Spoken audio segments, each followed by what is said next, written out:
And here we go. We'll see how this week goes. Welcome to yet another wonderful week of Dungeons and Dungeons. Boy, oh boy, the week to take off.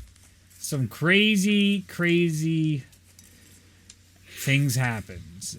The troop tried their best to find Rudolph, and with that, ended up leading you guys towards the palace, and you had your meeting. The meeting went as well as it could have. There was strange vibes all around, and you ended up catching Rudolph in front of one of the inner circle. You would soon learn quite intimately who Tyra was. And that would be one of the battles of the Waterdeep crew's lives. Through a distinct back and forth battle, the crew ended up getting the upper hand, beating the guards, but Tyra teleported away and ended up casting a meteor on the entirety of the party, killing Ignatius and Tyrion instantly. They were revivified, and the entirety of the crew captured at the offer that was given to Charnook to be enslaved or die. With this group being enslaved, you have now lost all of your money. And do not remove your magical items from your inventory yet, but you cannot use any of them. You have lost all of them. So you can either make notes of what you had and then remove it from your inventory, and maybe someday you'll get them back. Or just keep them in there, don't use them, and then it'll make your life a lot easier in case you're like, what else did I have in there? Basically, right now, you're starting as a level 1... not literally level 1, but Skyrim in terms of resources. You have nothing on you. Yes. It's just you and your loincloth. Your clothing has been taken from you. Your focuses, every item you had on you has been taken by the ivory tusks. Even my focus? Yes. Yeah. So, all of you are currently detained and unconscious, except for Tyrion at this point. Tyrion is being taken. You're like in a half state right now. Each of you have been sedated. You have manacles around both your hands and your feet, and all of you have magic inhibiting collars on as well. Tyrion, you are taken to this dingy room. It seems to be a mines of sort. The dim lighting makes it difficult to see, and your head is still spinning from everything that's been going on as you went to the other side briefly and came back. And as you're starting to come about your senses, you start hearing, "Wake him up, but don't leave." As you go to raise your head, you see someone removing some sort of needle from your neck that helps you come back to consciousness. You're being held right now on your knees, again chained, magical collar on you, chained behind your back, and it looks like there's at least 2 guards on your sides, and in front of you is the familiar face of Tyra, as she's sitting cross-legged on what looks to be a very, just a plain wooden chair, different from a very fancy throne. "Hello there, young tiefling. You have no idea the cat's den you have delved into. You come into my home, try to fuck me out of my things, and kill my people. The arrogance of you and your friends..." Lost it. "Knows no limit. But I know that arrogance. I have seen your casting powers." Her eyes don't squint in on you as she leans forward. "You are gifted. You have a fire in you. My gift to you is I'm sending you and all of your friends to the ivory mines. I have no question in my mind that you will all escape if you are able to nearly kill me. And if not, then there was no problem sending you to the ivory mines. I have a request of you, Tiefling. I request you kill me last. You don't care, but maybe you will someday. That power I see in you, I have. Power I learned. Power that others seek out to destroy as you grow stronger. You will walk a path of burden, as you will always be challenged until a group of people walk into your home and kill you as they see fit. This is the way of power. This is the way of your future. It is not one of pity, but this is how things are. I sent Rudolph to another hold. He's someone else's problem now. He wasn't worth it to me after everything I lost. Or maybe he is. Because if you kill the rest of the circle, only then can I be free of this. Hate me, Tiefling. Use it as fuel. Take down the bricks of each of their buildings. I'll be waiting for a fateful reunion. All of your precious items have been generously donated to each of the Inner Circle members. If it is what you wish to retake, it is with them you'll take your problems. Get them out of here. And you feel another needle come into the back of you as you lose consciousness. The rest of you, you feel the bumpings of carriage rockings as the group is being transported. So you're finally awake, huh? Not quite. Oh, you're finally awake. You're all still very much in a haze because of the continuous drugging. It's tough to know how much time is passing. It's tough to know where you are. But eventually, the group of you ends up finally starting to come to your senses in what would seem to be jail cells of sorts, deep within these earthly walls and mines. Across, you can see Charnook across from Orhana, Tyrion across from Tellius, Zeph across from Ignatius. You are all inside these dark brown mines. It gives a very clay aesthetic. The floor itself, there's no beds in these. There's nothing accommodating. It's very much just a carved out square with metal bars to keep you guys inside. Each of you awake with a headache. And as of right now, you all permanently have 20 HP. What? Lame. Ooh. You feel sick, and you do not feel right.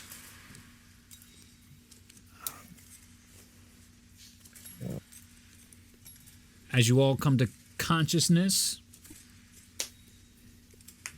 it is up to all of you if you want to talk to one another to try and get your bearings about the place. Who did you say was next to me? Across from you is Tyrion. Next to you on each side is Ignatius and Orhana, to your left and right. Okay.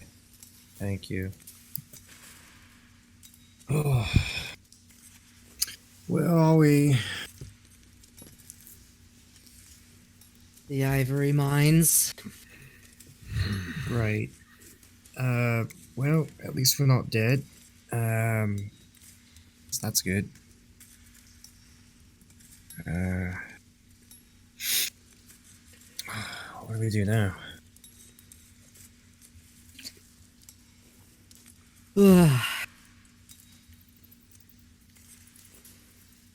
get out of here. Get our stuff back. You think it'll be that easy? I don't feel good. Oh no, You know it's what I never mean. gonna be easy.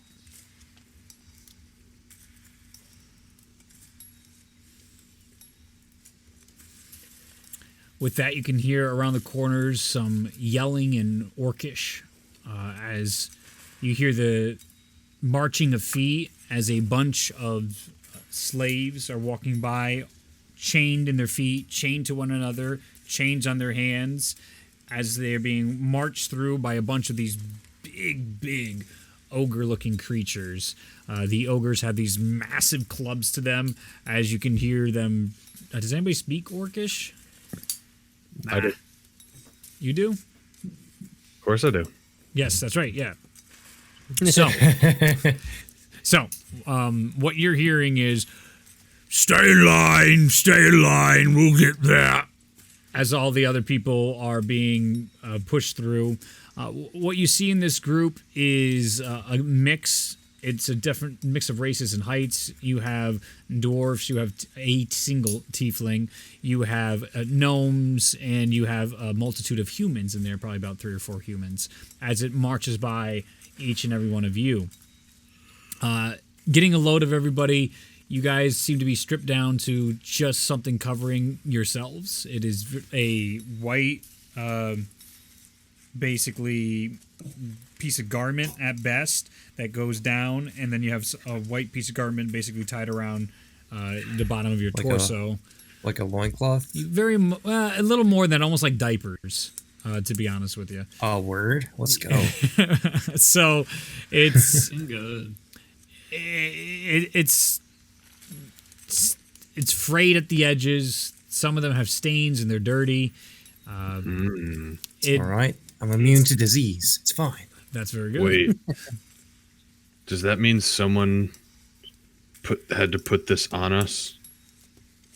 Oh man.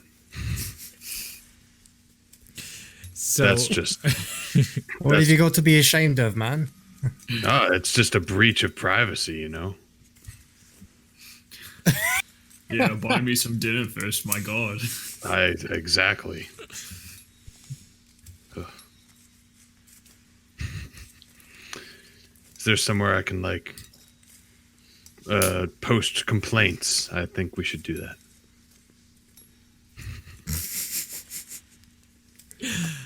another group comes by, and you see probably about 5 minutes of time. Another group of slaves are pushed by. And then probably about another 10 minutes goes by, and an individual comes up. You see a drow in similar armors, not as extravagant as the taskmaster that you saw before, coming through. He has a woodboard parchment on here, multitudes of it wrapped around, a few guards with him, and you see him as he takes the parchment. He's looking. I believe this is the new blood. Do you go by any names? Let me see over here. First, we'll start with the orc. Orc, sir, do you have a name? Ignatius. All right. He will be known as I-97. You are now I-97, Ignatius. That is what you'll be referred to. If you do not respond to that, that will be 1 demerit. For every demerit, that is 5 lashes.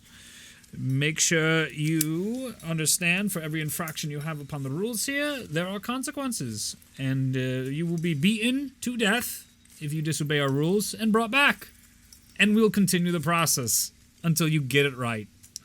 Whoa, I have not... See, look at a load of this creature. What in the world is this? It reminds me of... it's you. He's talking to you right now. Look at the... Who that guy? a funny one, maybe. Do you have a name, creature?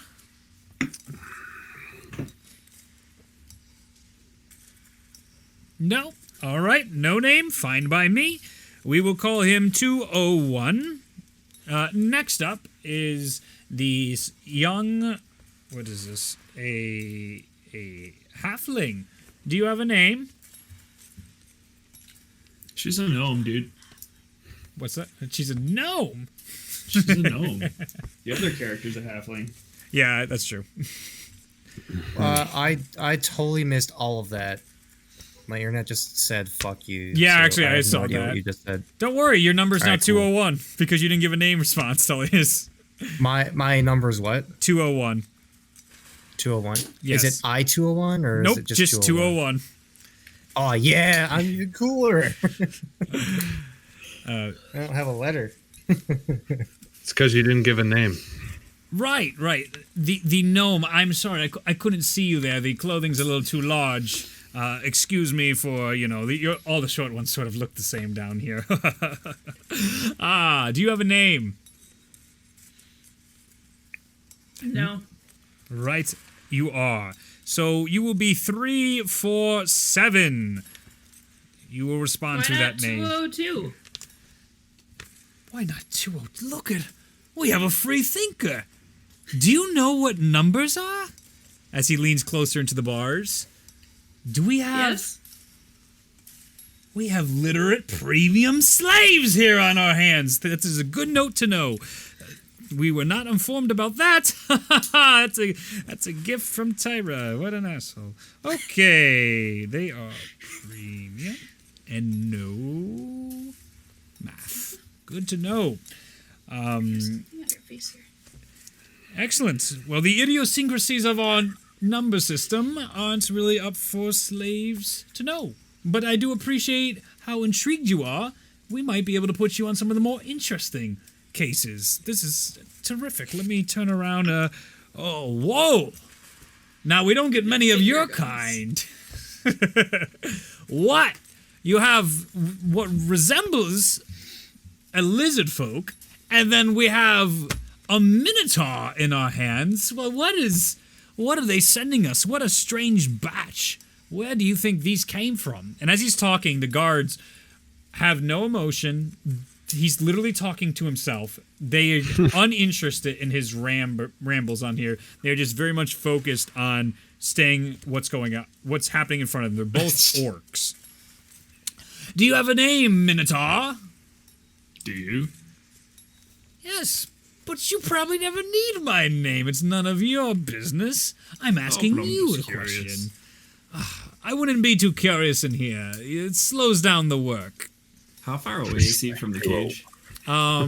He is like from the bars, probably 8 feet. He does So not he's a get little close. bitch. Oh yeah, So he's a little bitch. he's been in this rodeo plenty long to know not to get close to the bars.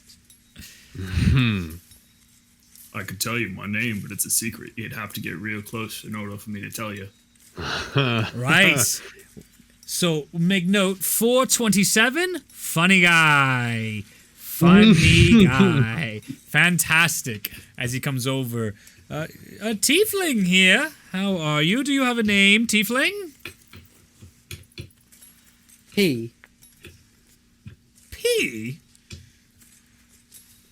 Now, I've never heard someone name their dear child P. What cruel parents you must have. Well, we'll keep up with that, and you will be P 506. And last but certainly not least in our new dock here is the human. You are a very strange one, indeed. You remind me of some of the, how they say, edgelords we have down here. Do you have a name? Yeesh. Right then, no name. Fantastic. Okay, well, we'll just put you down as a nice solid 1012. All right? You 4 numbers. are all set here. We have that. Fantastic.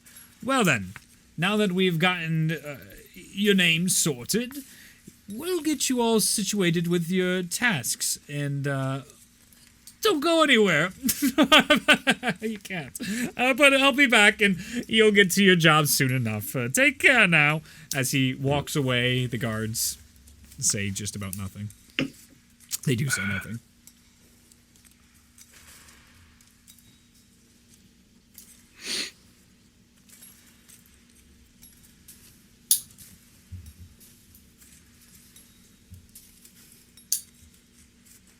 You're working on your presentation, Emily. My goodness. It's been bad all week.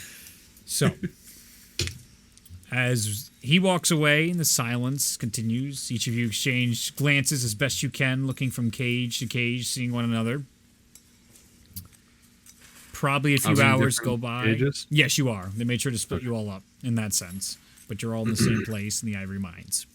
A few hours go by, and then finally, it looks like about 3 ogres are let in by a different drow in armor, and with him are a bunch of orcs, probably about 3 or 4 orcs.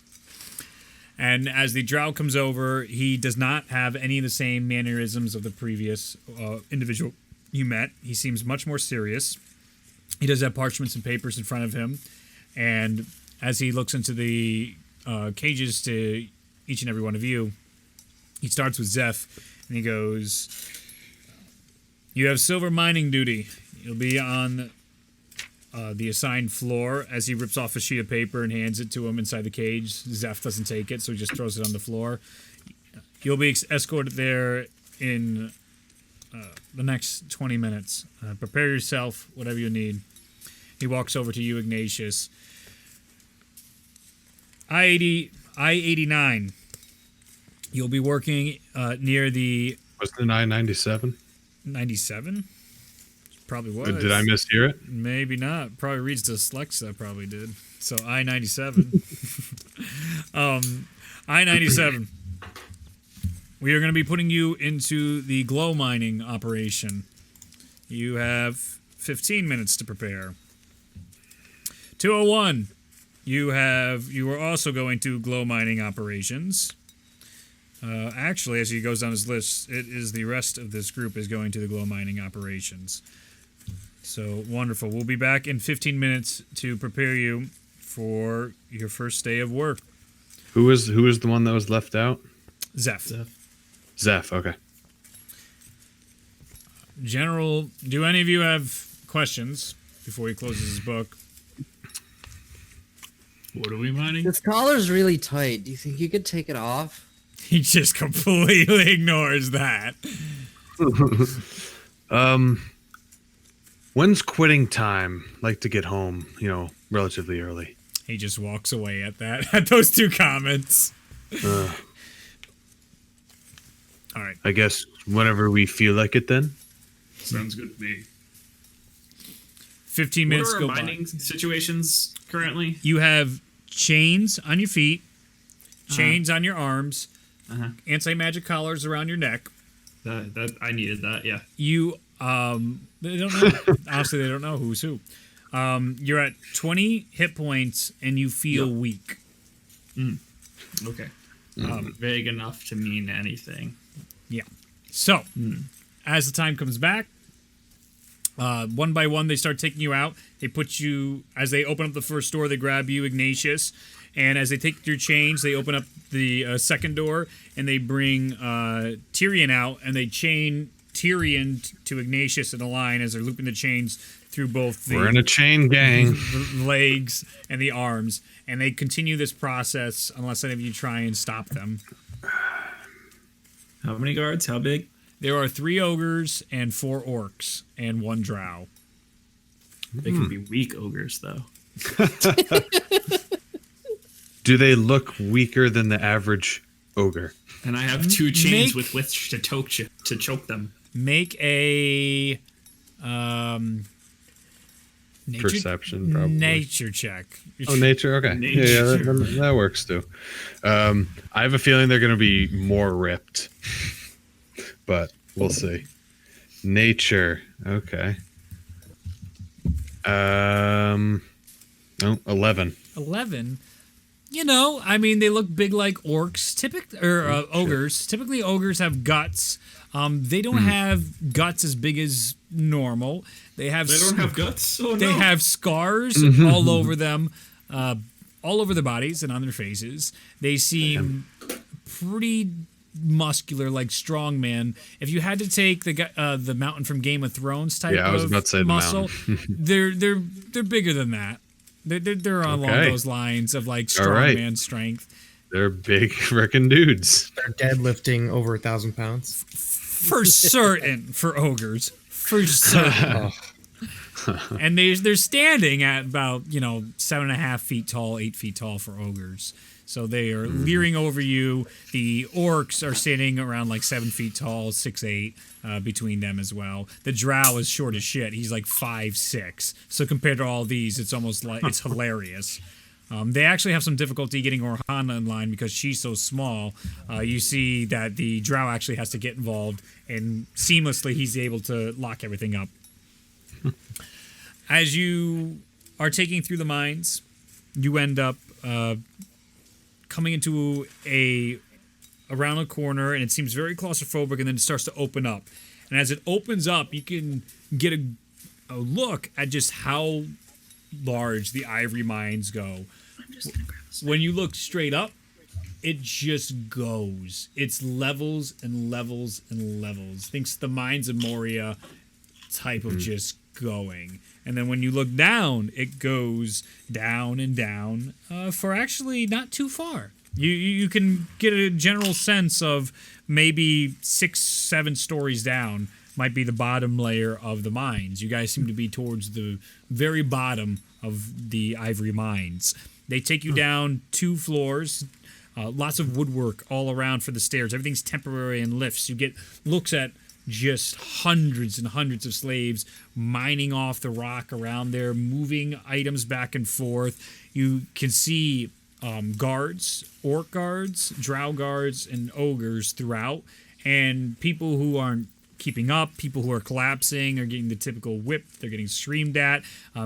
As you're on your way down, you even see an instance of one of the enslaved orcs try and fight back. You can actually hear an orcish Ignatius, one of them, going, "You're no different than me. Why are you working on the chains?" As he starts punching back at the orc that's one of the guards. And one of the ogres just takes one of their big clubs and just whacks him once. And you can see him just crushed under the weight of that. And then just keeps whacking and breaking his legs over and over and over again. And they just leave him there, as he is broken legs, unmoving, writhing in pain. And then eventually one of the drow come over and just put him out of his misery with a crossbow shot.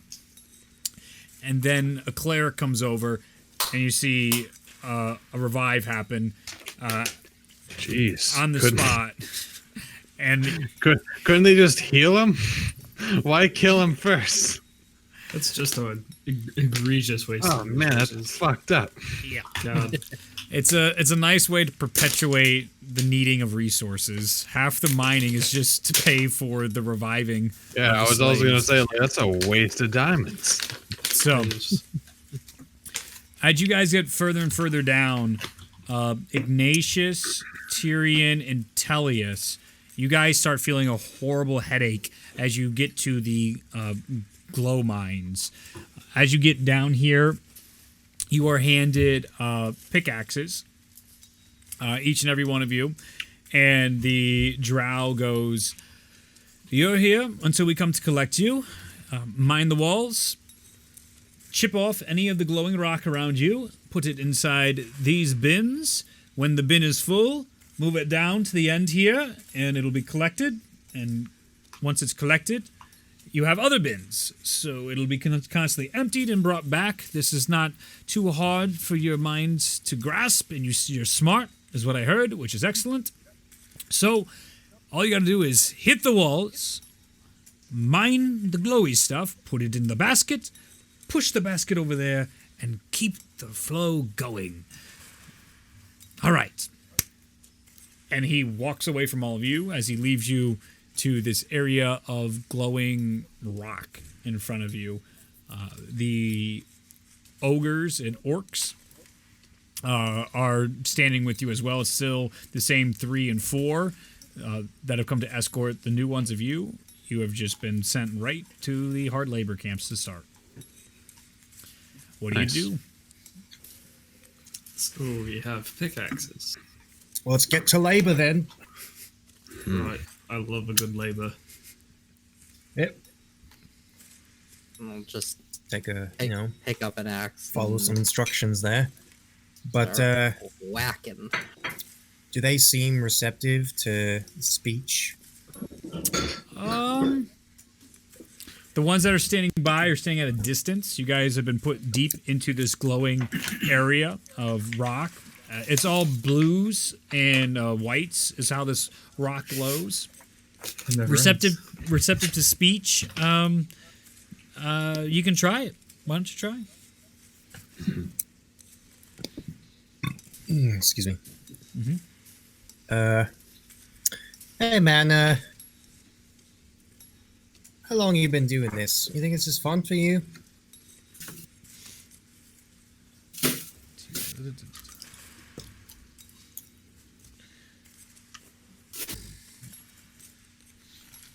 The orc is staring straight at you, and you see him just sort of confused at what you're saying to him.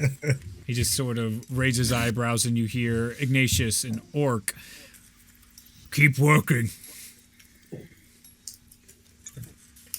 I don't think he understands common, Tellius.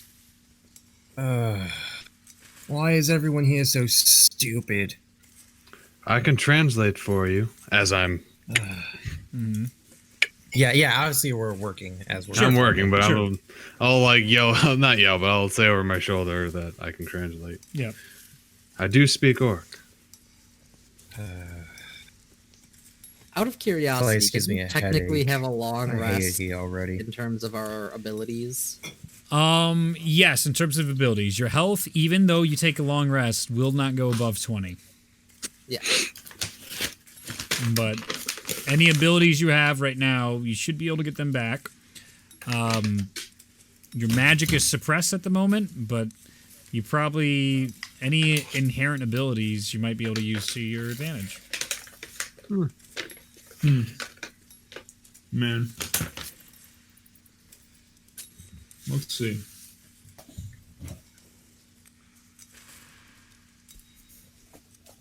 As the first hour goes by, you guys fill the bins and they take the glowing rocks off.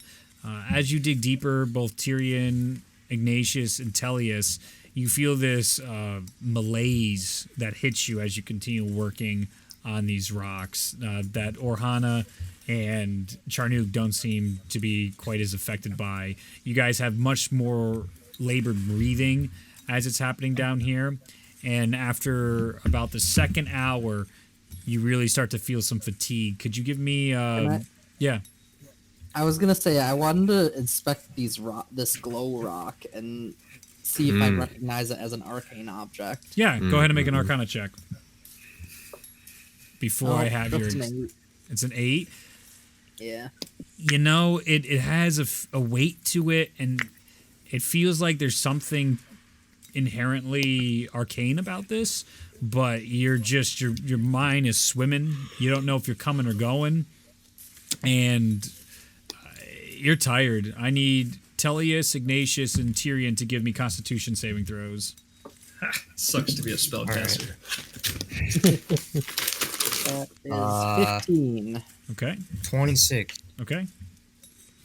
Constitution. Yep. How the hell is it? 19 though. Okay, I was about to be like, how the hell is your con still that Well, high? it's plus amazing. 7. Yeah, It's that's amazing. plus 7 on the save, so Good shit. Good shit. Yeah, 8. 8. You have 1 point of exhaustion, Ignatius, but Tyrion and Tellius, you're all good.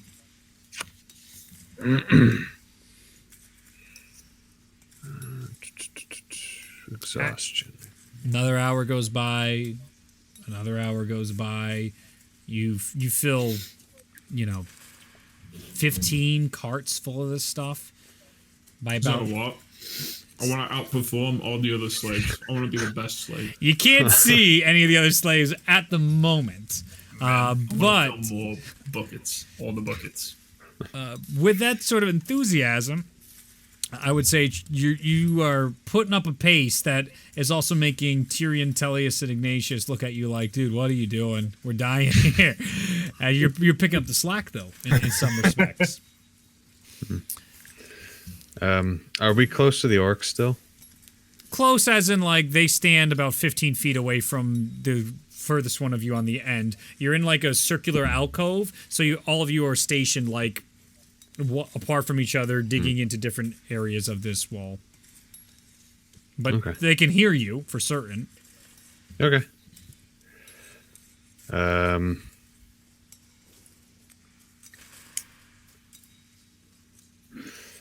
going to say an orc to them. Hello. Earlier, my friend was just wondering how long you've worked here. As he hears you, he's standing at a distance. He recognizes Orc.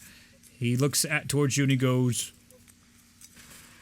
"Oh, that's long time." As he nods. Every like 30 minutes or so, I just say curse words at this orc in Infernal. Not even phased. Doesn't understand it whatsoever. You can tell some of the ogres get a sense of, like, they know what you're doing, but don't care. There's Just probably like enough little jab, like, your mother is a whore. Yep. Damn. Yep. No, he doesn't understand it at all.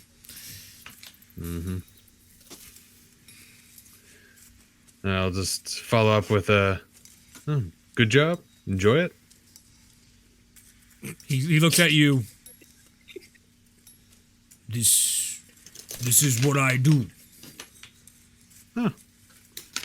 Fair enough. And then I'll go back to work. Not that I stopped working, but I'll just, Go back to focusing. Yep. Yeah. Planting the seeds. Just like Nam. Reminded me of the Harley Quinn episodes. Like, did anybody fall in love? Is the only problem? Did someone fall in love with Riddler? Raise your hand. At the end of 6 hours of labor, the drow comes back. It's a different drow. It seems like every time you see a drow, it's a new one. They seem to be rotating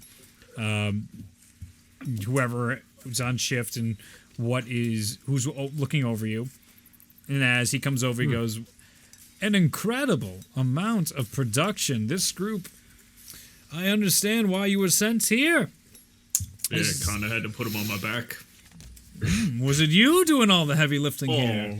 Oh, heavy lifting. I could do plenty. Oh, well. Especially if I didn't have It these was streams on me. certainly not just him. It was a team effort. He loves to boast. Well. Right. Well, his boasting will get him double work then. That's fantastic. So, Lay it on me. the rest of you can come with me. Fucking idiot.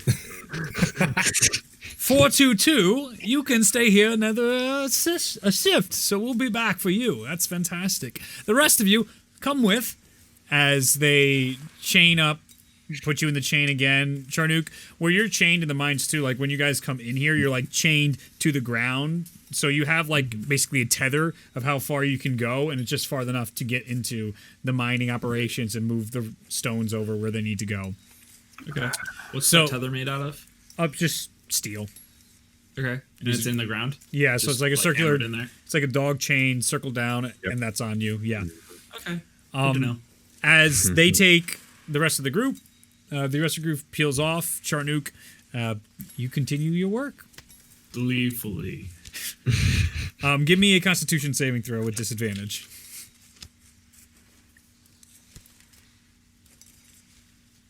Oh boy, that's a lot of lag. Whew.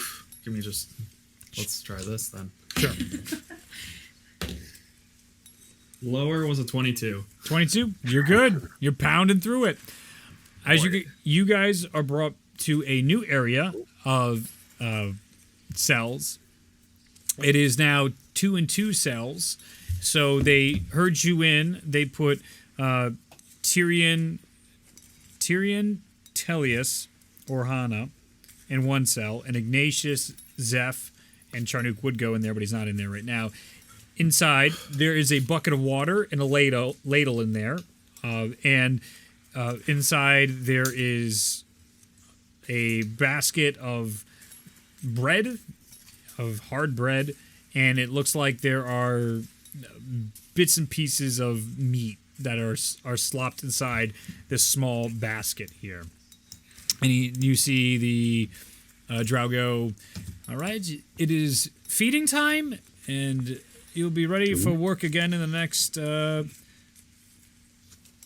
3 hours, so use it well, as he leaves you guys to your business.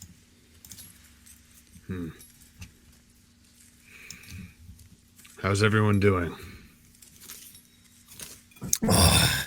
I've definitely been better. Very frustrated. My head hurts. Yeah. That too. Definitely a lot of that.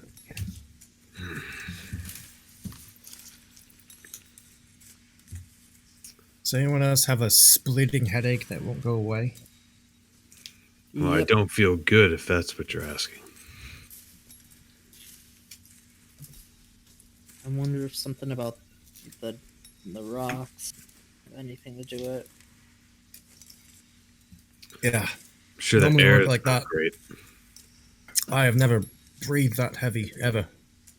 It didn't seem to affect Charnock any.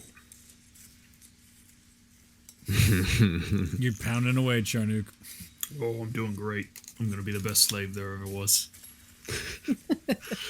That's a great idea. You guys think? Oh, God. Isn't there like fight pits or something where we can get free or something like that? I mean, there is, but I'm pretty sure it's not anywhere near here. you can ask. It's over by it's much closer to the Ivory City. We are a few hundred miles northeast, northwest, I mean, of where we were. I'll tell you this, How do you though. know that? I had a brief conversation with Tyra before making it here. Oh, Well, not do really a tell. conversation. She just talked at me. Basically saying she expects us to get out. That she sent us here as a gift for our strength. Because it sounds like she is unhappy with the way things are going and basically wants us to destroy the entire Ivory Empire. I mean, Well, I was planning on doing that regardless of if she Yeah, was, so let's just sending do us it here anyway. Yeah, So It'd be a that lot sounds easier with great. all of our stuff. She though. said she gave all our stuff to each of the. She split it among the inner circle. So in order to get it Are you back, fucking serious? we have to take each high level. Oh person my out. God! We'll just do some How are we circle hopping. We couldn't even take her out with our stuff. How are we supposed to take one of them out equal footing with our stuff when we don't have our stuff? What? Maybe she's more powerful than some of them. I doubt it. I'd like to think they're on equal footing. It's a fucking circle, equal distance from the center, no matter where you are. That's good. I like that. I would like All right, my well- stuff though. I would like my stuff too. I've practiced a few cantrips.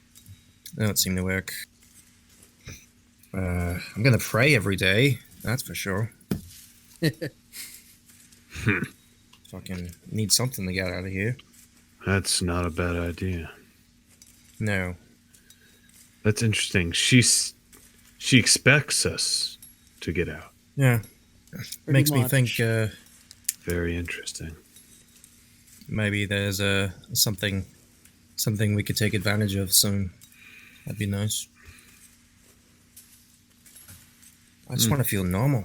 Fuck.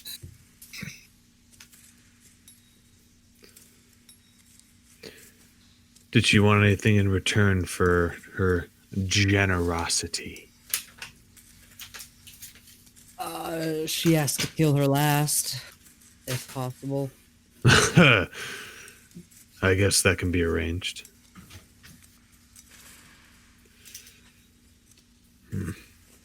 especially if she doesn't have any of our stuff.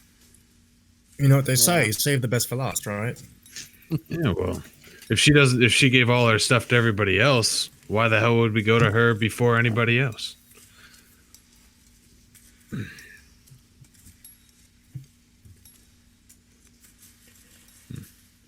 All right. How many circles are there, or how many people in the inner I circle? think it's 8 or 6. Tough to tell.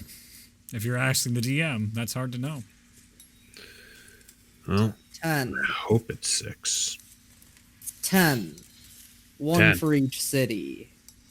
That makes sense. I don't know. It's somewhere in the realm of that. All right.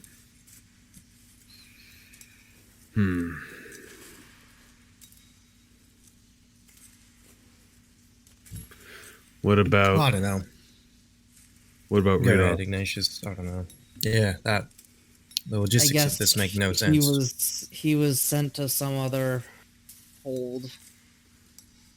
Oh, great. So you're saying we have to murder all of them, somehow,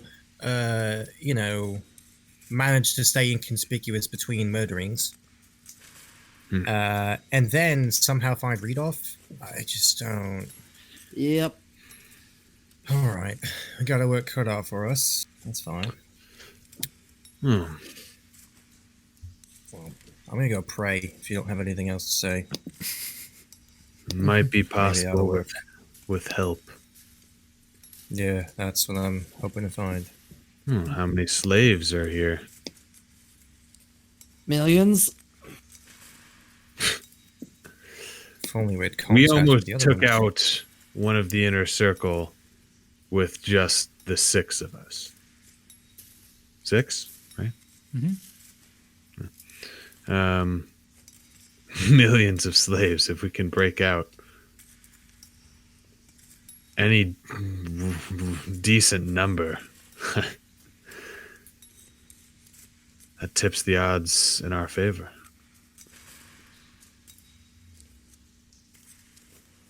First things first, we have to get these collars off, because I can't do anything with them in place. Same. Yeah, I try to cast Try just light. ripping it off. Go ahead and make a strength check, ripping it off.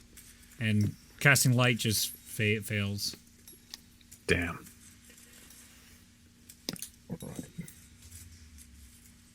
Do keep in mind, if we ever get these 19. collars off, the arcane focus only matters if a spell requires material Yes. components. Yes, I'm aware. I was looking before this started. I started looking at spells that don't have any material components. Aren't they great? Yes. As you try and claw at it and try and get it off, Utilius, the magical runes of it itself seem to keep it in place on you. It actually feels like it's embedded into your skin, Ouch. and you're not able to make Nice. progress. Very cool. All right, that's fine. That's good to know. Charnook, you So- you return to. They bring you back to the group just as the group finishes their 3-hour rest, and they turn you right around for work. Give me another disadvantage Constitution saving throw, as you do Alright. not get your meal or rest. We had a 3-hour rest. Yeah. That is like far more 17. generous than I was expecting. 17. You're all right. No exhaustion. I'm good. How did you guys do? Did you have a nice nap? Nice nap. Nice chat. So, what do we do? What's the plan here? Well, first off, we probably shouldn't be. We probably should not be giving them a reason to give us more work. That's a funny way to say we shouldn't be productive. You're helping the people who enslaved you. All right. Yeah, that's fair. I don't mind That's a if you do like the average amount of work, but don't do a lot and then boast about it. Well, Just what if? All right, hear me out. What if we made friends, right? What if like our managers or whatever, that they'll go to their boss's meeting, right? And they'll be like, "Wow, Calling you're attention to mine." us will only hurt us. Attention's bad, and also if you do such good work that you are leagues above everyone else, they will not want to let you go because you're that much more productive. So they're going to keep a special eye on you, their most productive slave, which is not helpful. Fine, I guess I can be average. I know we all know here that you would be you could mine the most out of everyone here. It's true. But we need to focus on getting out of here, not being the most popular here. All right, that's right. I'll do that. Although speaking of popular, Ignatius, I do think that maybe we could sow some seeds of discord. Yeah. And when I said popular, I meant with the staff.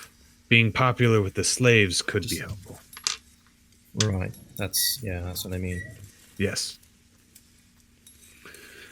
And what were you thinking? I was thinking maybe the more persuasive people in our group could maybe start making friends. So would that be you and Tyrion? Me? What do you mean? Charnook is obviously the most charismatic. Obviously. Charmed the staff with his great work. The group is. But I mean, anyone's willing to try, but I don't see why we can't all help. But if you don't think you'll be of much use or you won't be good at it, then I won't stop you from not trying. I mean, I'm not as savvy as you two probably, but I am able to talk to the orcs if that is ever necessary.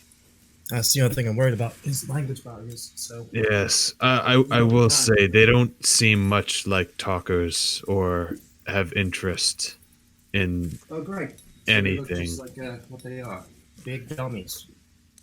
Basically.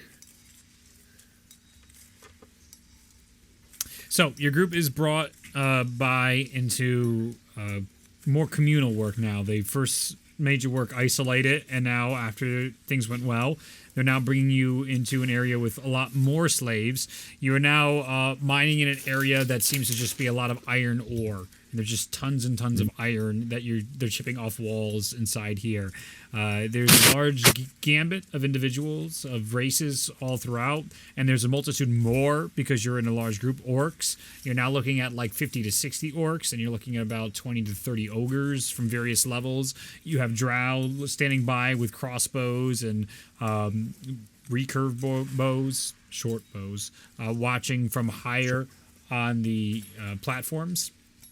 And one of the drow that come over as he gets the group, and he goes, "Look at, there is one of these star newcomers. Look at this minotaur. They don't make them like they used to. You have turned some heads in just your first 8 hours here. That is wonderful to see. I hope you keep up that work because there are good rewards for good slaves." As they push you into this new area, you now are in a much wider area with lots more people, again mining for the next 6 hours. Is Zeph around here? You do not see Zeph with you in this group. It seems, as you notice, not as many humans where you guys are. The humans seem to be in a completely separate area.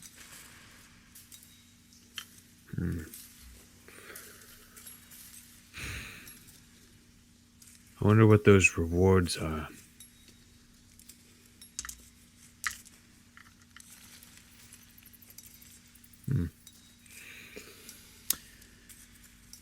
Do you guys do anything for the entirety of your shift, or do you just want to get through your shift? What kind of guards are around? The orc guards are stationed by drow or up higher. The ogres walk by pacing with their clubs. Some of their clubs are like steel metal with like those big squares around them that are made for bludgeoning. Around you, you see elves, gnomes, halflings, dwarves, handful of tieflings, and a couple Goliaths all inside this area as well, and orcs as well, working. Is our chain set up the same where we're pegged to the ground? Yeah, but it's not a single peg at this time. Now it's like a multitude because you're in a wider area. Everybody seems to be off multitudes of different chains, and they actually have reinforced chains for certain areas. Like if they have 6 or 7 people on a single hook, like one of those fish eye loops, basically, that they're chaining everybody around. Those are more reinforced than anybody that's an individual. You guys would be on a more enforced, not the most enforced, because they're measuring you off your weight classes and everything. So you're all chained to a similar pinpoint, and you have a little more freedom to go side to side with the chains that you have on you right now. And I'll leave it at that. Okay. And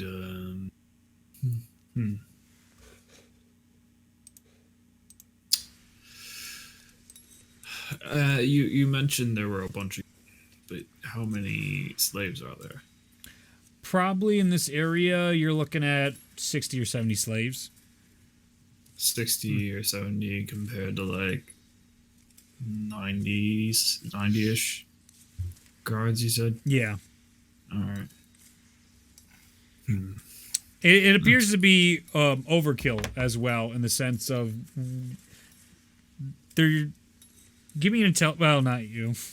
Everybody else, everybody can make an intelligence check. You can make a maybe survival check, Charnook. That would probably make more sense.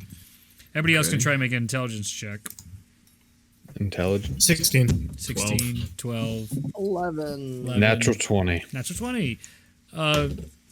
Ignatius, as Charnook is looking around and giving you ideas about the surrounding situation, you sort of pick up on the vibes that are going on, and your whole group is being being fielded out on their first day. It seems like they're trying to gauge what kind of slaves you're going to be, if you're going to be trouble, if you're intelligent, if you're literate. They don't know much about you, which is also a little strange because you would think they would have got the whole down low on everything about you guys, but it seems like they have absolutely no idea about you guys.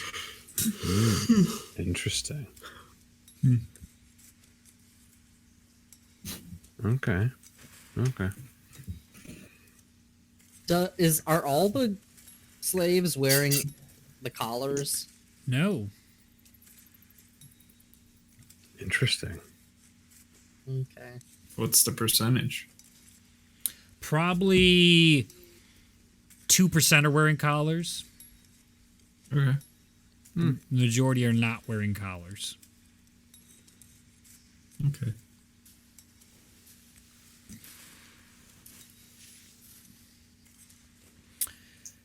Does anybody, do you do normal work, less work, more than normal work? Just the same amount of work. Let's keep normal. Okay. Struggling to do more than, or struggling to do the norm, Okay. right? So, Do we have less of the effect in this room? You don't feel as much of that effect as before. It was far more intense before, but you still feel this like weakness throughout your body from working with the material. do we know what it is? You can make an intelligence or arcana check. Alright.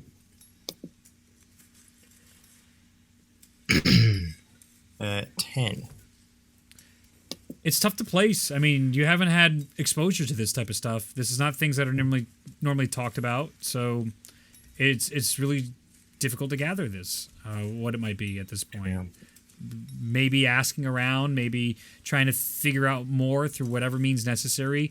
You might be able to understand what this glow rock stuff was used for.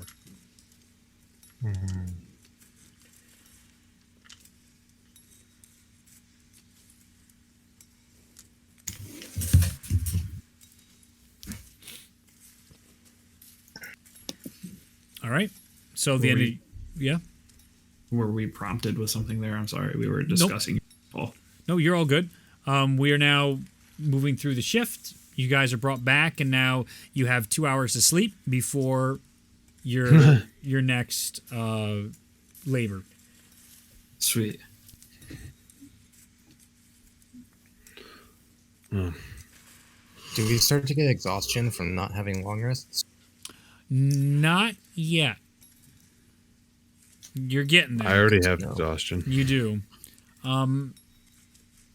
Did anybody not eat the food that was given, or did everyone just not even bother with the food? I mean, I'm gonna eat. I'm Yeah. hungry. Yeah, it's I had a bit of the bread and the water, probably. it was all crap, but it was something. Okay. This goes on for a pattern of a little bit of sleep, a lot of work, a little bit of sleep, a lot of work. Give me con saving throws at disadvantage for everybody again.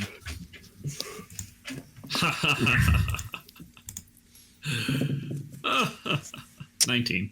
Okay. 14. 23. You're good, you're good. Let's go. 5. Another point of Oh, exhaustion no. for Ignatius. Oh no. That's no good. And then give me one more for everybody as well. One more roll. Thanks. God damn it. Another 14. That's hilarious. You're all right. Wait, two rolls? Yeah, yeah. Here's your second roll now. 17. You're good. 18. At disadvantage, by the way. Yep. Yep. Yeah. Yep. Jesus. Yep, they're disadvantage. Don't worry. Jesus. I rolled an 11 and an 18 that Noticing time. that Ignatius is flagging a little bit, I'll just sort of offer some words of inspiration every day. I Well, got when an I go- 18 on the last one. You're good. We're not going through every day yet, so we're still okay No, with I that. just meant like for, Jeez. this. Yes, I gotcha. We by about 4 cycles of this, you finally are returned back to your rooms. Zeph is already in there. You can see Zeph is got cuts all over him. He's been beaten to shit, as it is very clear Zeph did not get along with wherever he was put today, and he is passed out and thrown in the corner. He's got all sorts of whelps and cuts on him, and he is breathing softly but heavily, as it's like labored breathing at this point. Good first day. Zeph is out. He's not even responding to you. That's how badly he got hit.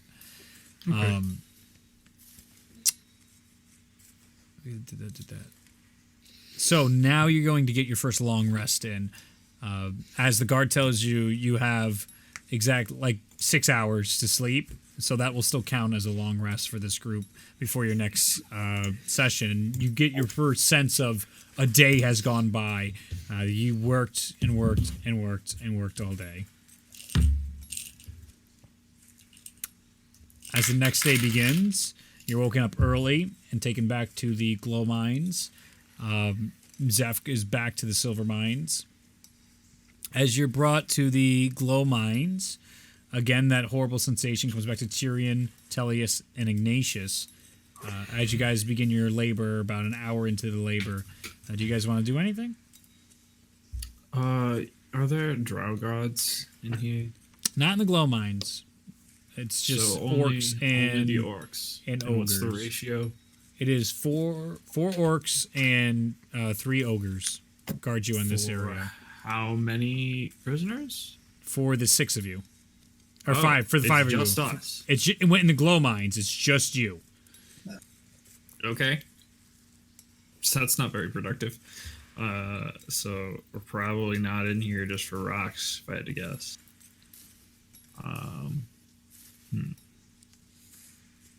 Okay. During the hour or so you get into your first session on the next day, you see a individual in armor come over with the drow, and you see this fatter human-looking individual, long black curly beard, come over, and you see the drow talking to him at a distance, and they're pointing at all of you, and you see these big laughs from his stomach jiggling as the glows come over, and he goes and starts motioning, and then the drow pushes him back, and he says no, and then he goes and pushes him over, and he gets a little closer. The orc guards walk with him, and you see the drow annoyed as he walks beside this big fat individual who comes over and goes, "Oh, I'm told there was a productive individual that took the glow mines by storm yesterday, and it was this horned individual here, wasn't it?" As he's turning near Charnook. Oh, it seems so long ago I can't remember. Oh, well, I hope that's not the case. I am extremely interested to see how productive this individual is. You said he never tires. This is amazing. All these other folks just wane and wane and wane away. How would you like a better life? How much better? Well, tell you what. You look like an individual that likes cracking skulls. I am a fan of the occasional skull cracking. Well, I am in the need of a skull cracker. So in between some of your mining sessions, I could use you in the arena. How does that sound? Well, in my days as a professional fighter, I was a tag team champion with my lizard-looking friend over there. The both of us. You throw us in there, and we could take on anyone. How much for the both of them? And you see the drow whisper in his ear, and he goes, pricey. Tell you what, you win your first couple matches, I'll come back for your friend, and we'll get into the tag teams. How does that sound? If I keep winning, do I keep getting friends? You see him think and smile. I think we'll all be making friends at that point. We'll see. Charnock, the most persuasive somehow ever.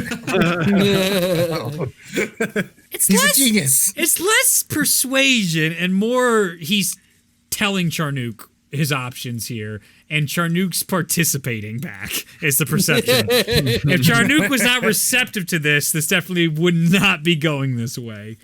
You definitely get the sense that his incentives are aligned with potentially what yours are. Okay. What was I gonna say? Something else? Potentially. Well, he goes, well, let me get... all right, that will be there. And you are... As he hands over a bit of a piece of paper, a parchment of paper over, and he goes... 422. That is quite a boring name there. We'll have to fix that. But don't worry. You will still have your duties here in the mines.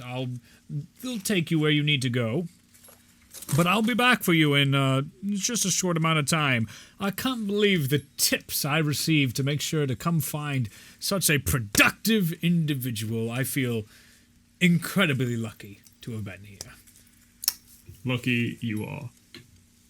As he walks away, you see the drow still annoyed, but a little less annoyed with the coin exchange as the bag went, and they leave you all to your labors.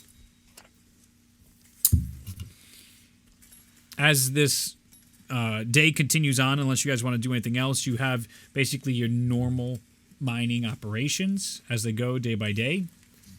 What flavor of pickaxe do we got here? Would this be considered a miner's pick or a war pick? Miner's pick, for sure. Okay.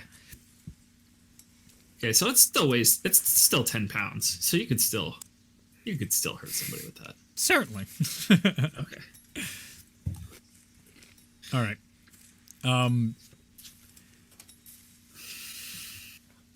As the day carries on, Charnook, you get summoned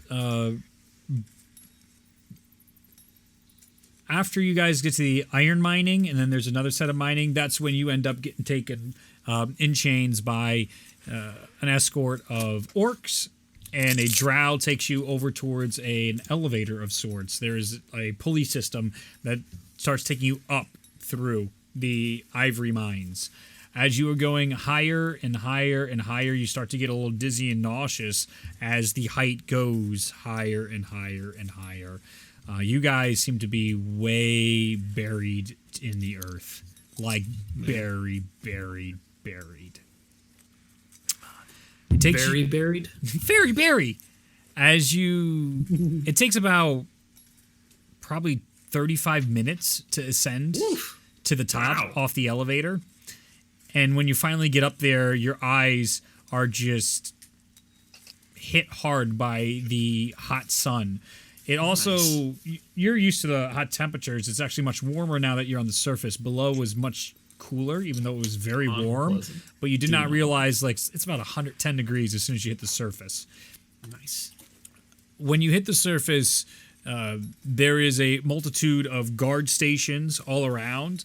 And the drow has now put a mask on. Just as soon as you got up here, he puts his face mask on to completely cover him. And as you walk out into the day, you just see these gigantic towers, just monuments to the sky, as you start walking through the areas. And through the mask, you can hear, "You go directly to the fighting pits. You'll be escorted by us daily to the fighting pits. You keep winning, you keep going. It gives you a break from all the work you have down below. Are you guys gonna bet on me? We don't bet."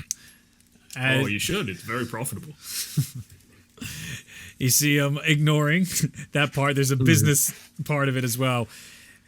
You will still have your restraints until you're into the pits. You'll have to still fight while restrained. They will loosen some of the issues, but not all of them. Your master is Master Icarus. Do not forget his name. Always address him by master. If not, it will add up on your infractions, which will add to your daily lashings. What's he look like? The big fat guy you saw. Oh, okay. All right. Do I have to talk to him a Oh lot? no, I knocked my audio out. Give me a minute. Every time I adjust forward, it'll knock it out. What's that? It's okay. It happens to the best of us. All right. As he's walking you through everything, clearly agitated by the daylight, he passes you off to another group, and you're still in chains, and you eventually get pushed another about hour and a half walk, and you start going through back down a little bit into some tunnel systems and shade, and you can actually hear the people walking above you of whatever cross sections, marketplaces you're at, and eventually you end up in a think Gladiator the movie type of like cage where they keep all the fighters at this point. Yep. And through that area you can see a bars where the masters of slaves are, and you see Master Icarus come up to you. A big belly. He has those long robes. These are of browns, and he has whites underneath. He's got this long curly beard, no mustache. His eyes, he's got crow's feet, wrinkled. He seems older, probably mid-50s, human, balding on the way back. Probably a little bit of hair through the sides here, but very, very thin. And as he looks to you, he's just like, "Glad you could make it. It's good to see you." It seems like you were a very smart man to pick the only capable one in order to be your champion. I would agree. I like this confidence, but we need a new name. They're going to announce you, and betting doesn't do well for a number. So, were you ever called something prior to this? Any exciting names? Well, suppose you could say that I am the last. The last of your clan. I like that. Last of his clan. There's a mystery to that tagline. I like this. Very good. Right.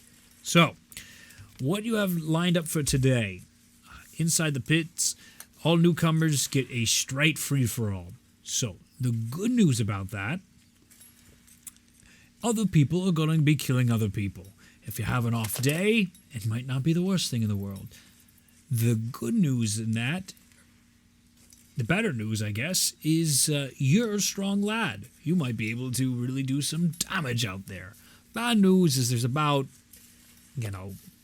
50 or so people fighting at a given time during the preliminaries. So it's a weeding out of sorts. We're going to find out if we have a great relationship. I feel good about you. I'm going to put quite a bit down today. If you can make me very, very happy, then we might be able to get your friend here in no time. No time is the best time. Right, okay. So, these are no weapon fights. You have an advantage there. It looks like you got claws, and don't be afraid to use those horns. And you hear these horns going off, and you see them go, oh, it seems as though it's about to start. So best of luck, my dear, last of his kind friend. As he walks away, you start hearing announcements of names and some pretty dull things like the Shadow Killer and like Fist. That's it, just Fist punchers. Just some really bad names. Yeesh. Kick puncher. And eventually you hear Kick puncher. the last of his clan. And you are ushered out. The way the mechanism works, it like forcibly pushes you out in the area that you are in, with the other, like slowly each one was getting filtered out into a different area, and then eventually you're filtered out into an arena. This arena is extremely large, and I need you to roll initiative. All right. Ooh, that's not great, Bob. I didn't think we'd be doing fighting today. That's better.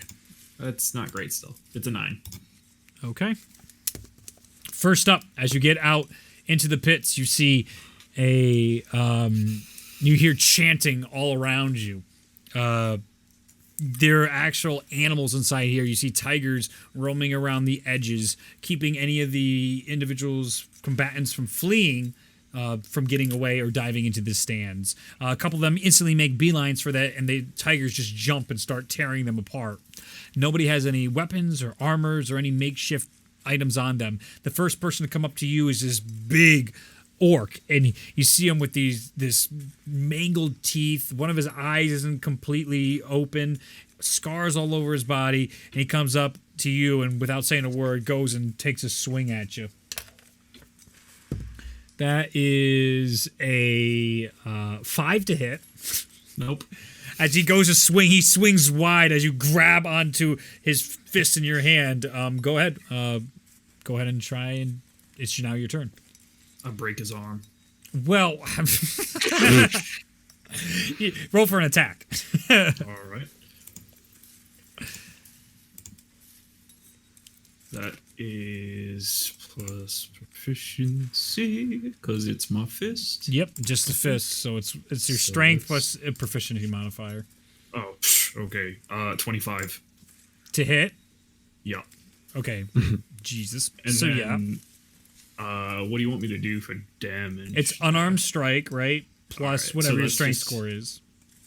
So that's 5. 5 points of damage. So as you go to break his arm, you, I would say, successfully snap it back onto him, and you can see it crack open, and a horrible howl comes from the orc's mouth as he staggers backwards. And as he And sees, then for my second Yep. attack, I'm going to knee him in his temple as he keels over. go for it. Go ahead and roll to hit. That is gonna be a 14. A 14 does hit as you take your knee and pop him right in his face. Some of his teeth start coming out. And the damage That's is going to be another the same. 5 damage. Yeah, it's going to be the same every And- time, right? It shouldn't change. Yep. Well, actually, if I rage, am I still at 20 HP? Yes. Okay, I'm gonna rage. All right. And With my bonus action. as your bonus action, you go into a rage. You can see the orc as you punch into him. He is staggering and he is barely on his feet. He's not looking good. On his turn, that is actually a natural 20. Nice. So he, as he comes back with his arm, his face is all bashed up. He can barely see you, and he just hits you right in what's just like one of your ribs, but you just feel like weak. All that extra work in the mines, and you just like, oh my god, not prepared for that. Your body has Got not me right after abs day. rebounded well to you. That is going to be 5 points of bludgeoning damage to you Reduced to 2. as he cracks into the side of your ribs. It's your turn. Rip the crit. He's looking pretty bad, huh? Yep. Who else is around? At this point, you can start to see some of the other orcs in this area. It seemed there'd be a dense of it. There's probably about 2 other orcs fighting each other to your left. And to your right, there's a 4-piece of individuals. There's 1 dwarf and I'd say an elf and 2 Goliaths going at it. Right. For my first attack, I'm going to kick him on the inside of his down. Okay, go ahead and roll the hit. That's going to be 24. Hits. That's another 5 damage plus, I think, plus more because I'm raging. Mm-hmm. Is it plus strength, Ryan? What's this? Oh, it's rage is just plus 3, right? Yeah. At this level. Okay, so it's actually 8 damage. Okay. You're not stacking it, right? Because I'm pretty sure you can't double stack the modifiers. Like your strength. No, it's not a damage. modifier. Okay. You get strength modifier plus an additional bonus for rage. Cool. So with that, you crack into him and just knock his ass out. He falls unconscious flat onto the ground as you now have 2 lanes opened up to you of the fights to your left and right. Well, I'm going to very casually towards. You said there was a 4-way going on? Yeah. That sounds pretty fun. I'm going to casually walk at a very slow pace so that they can wear each other before I get over there. Certainly.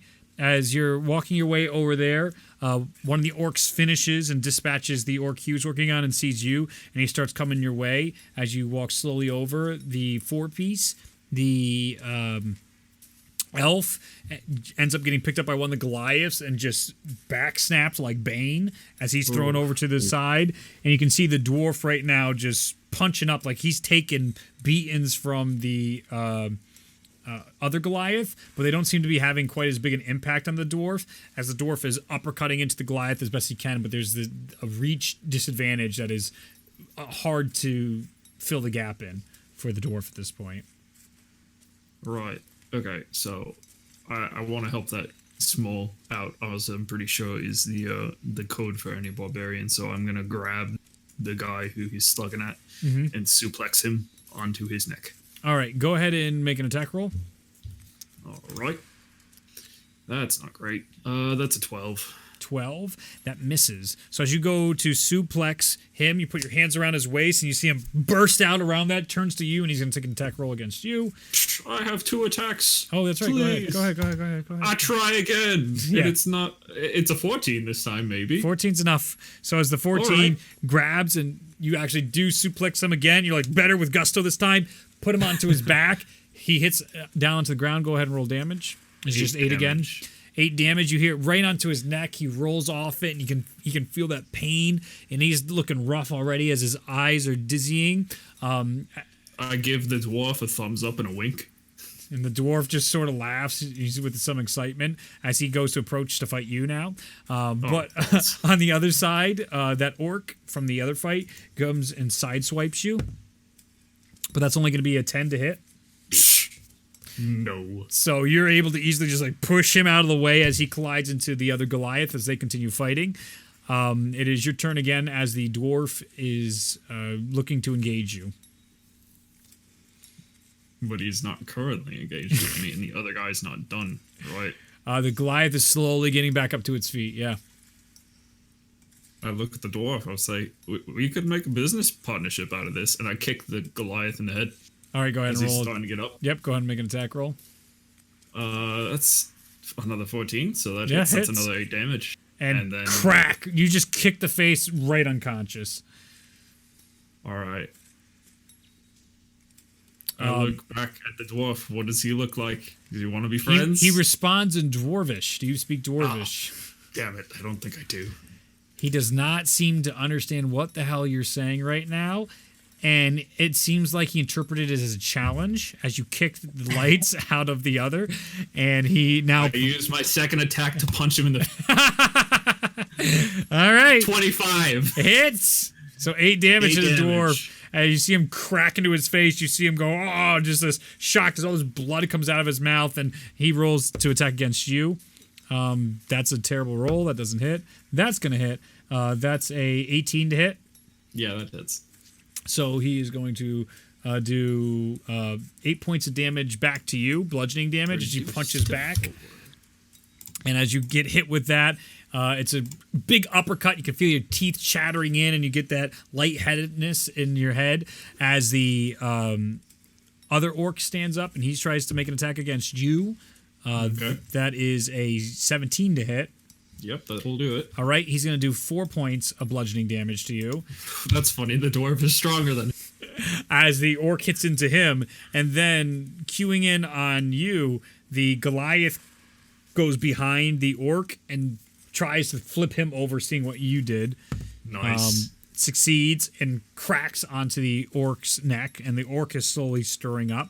It is back to your turn. All right. So the threat has been assessed. We all know that the dwarf is the threat.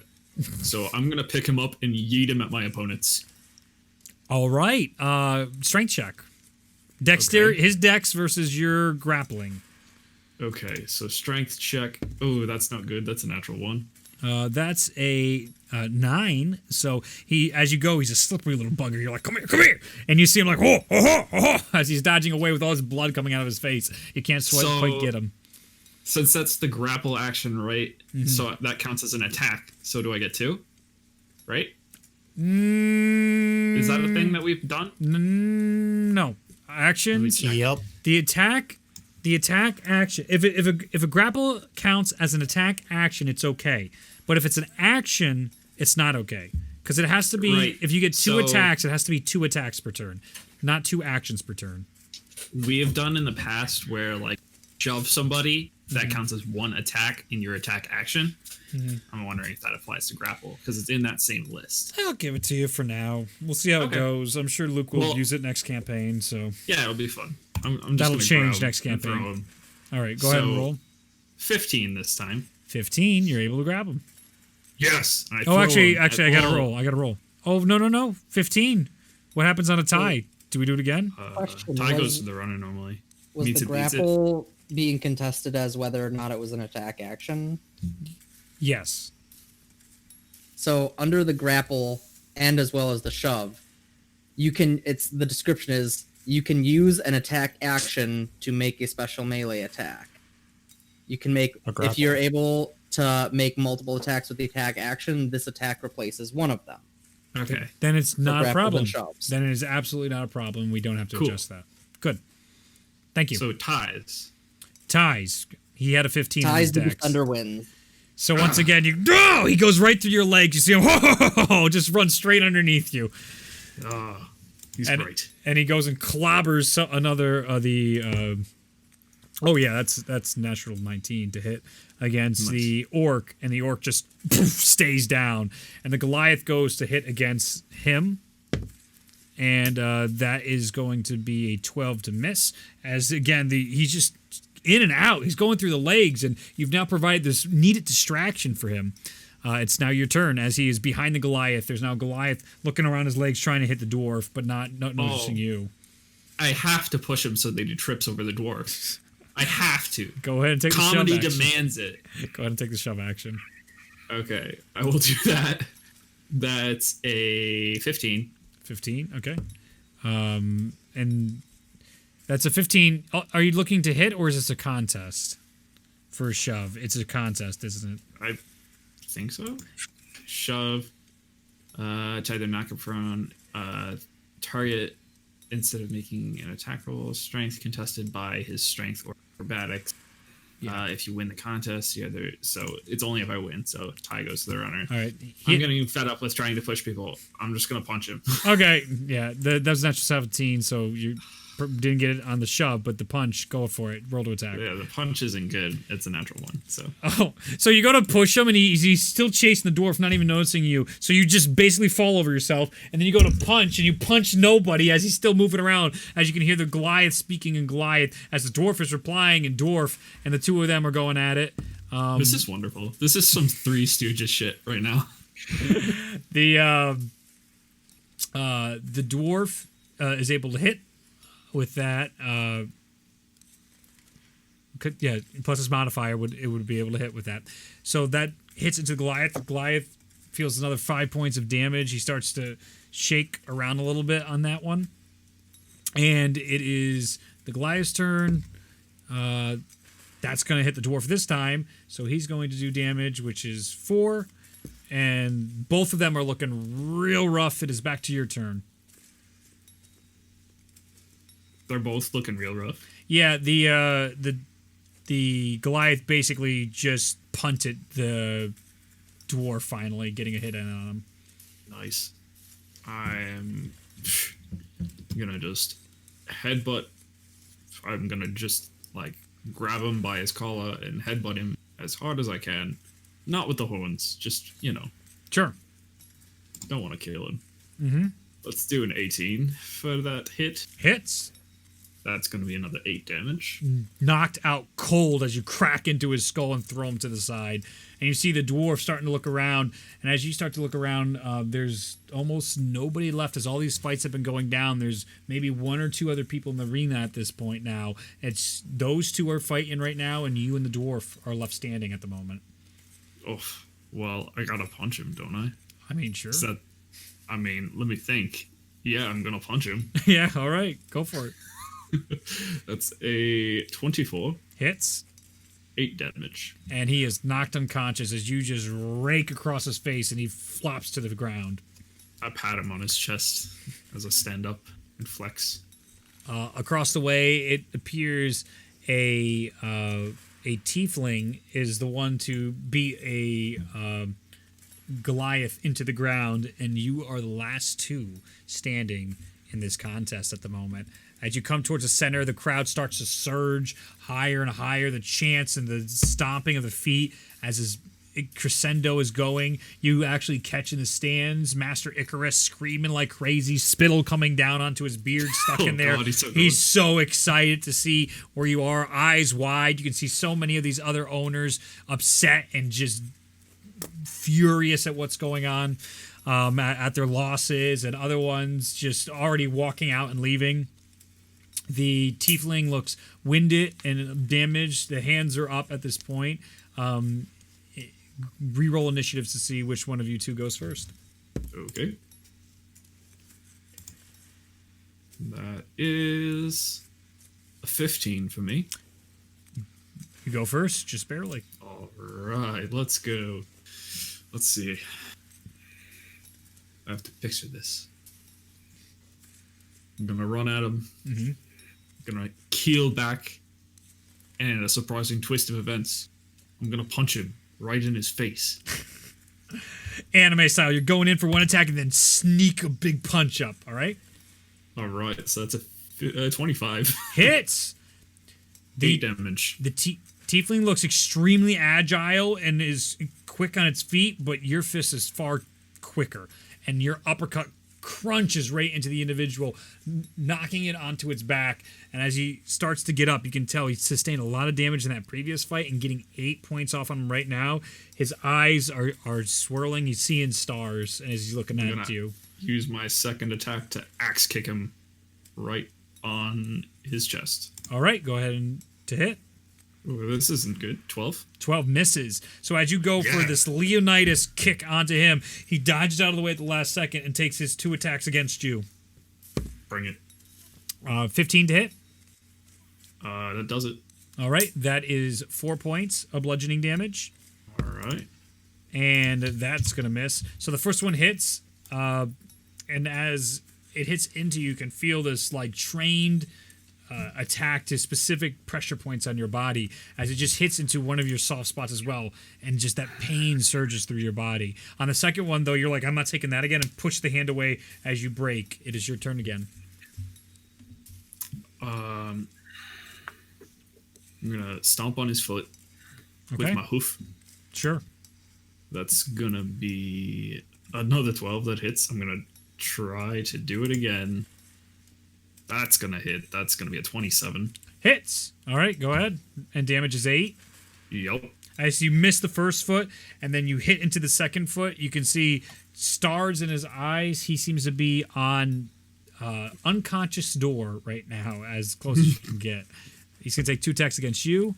That is a 10, which won't hit. Nope. And 4, no, that's not going to hit. So, again, he's seeing stars and he's just flailing at this point. It's your turn. I'm gonna headbutt him right on his temple. Go for it. Good night, sweet prince. 15? 15 does not hit. As you go to headbutt him, Try again. you Oh, go it to doesn't headbutt him work. and he dodges. You miss again? Yeah, I miss again. And miss again. You see him. He goes to take his hits against you. 15 to hit. Yep. 4 points of bludgeoning right into you. You're starting to see stars. Oof. That's definitely not the same. Oof. That's a natural 19. Another 4 points right. into you. Your turn. All right. The two of you I- are putting on a show. The crowd is losing it. The bloodlust throughout. The tigers are even entranced at this exchange. They're both being pushed to the brink. In a shocking twist, I'm gonna drop kick him. Okay. Ooh, that was quite the journey. That's a 20. 20 hits. So Charnook, as you are getting punched and punched back from this tiefling fighting for its all, you then turn into a drop kick into the tiefling. You can feel ribs shattering as you do it, and the tiefling falls unconscious as you win this bout. The crowd starts going nuts, and they start throwing all sorts of food at you into the arena. Most of it already eaten, so it's kind of really gross at this point. Hey, touching that shit. God. But as that's happening, there's cheers going off, and you can see all these people talking, hands going up, and you're ushered in by a bunch of the guards that come through, all in armors. You see a bunch of humans inside the typical ivory tusk armors, pushing you back inside to your gladiator cage as they start picking up the individuals and dragging them off for the ones that are unconscious. As you come back, you have a moment to meet with Master Icarus as he looks to you and he goes, "You did not lie. What a show you put on today. This is great news. You want your doubles fighting? You're going to have more than your doubles fighting. You have earned a wonderful rest. In 1 week's time, I will be back for you and your friends. You keep up your work. You rest well, and I will be sending you special fruit, a special diet to take care of you." It is much appreciated, my dear friend, Master Icarus.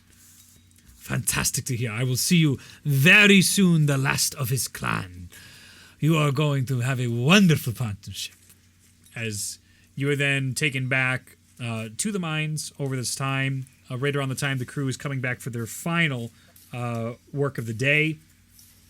You're able to regroup before your next long rest for this day. Charnook is brought food special to him, and he's actually put in a different cell because of this as well. So he has his own food in his own cell. So there's now 3 cells from you, and these at least have like carved in beds in this area. It's basically stone beds. I'm living large. But them too, though.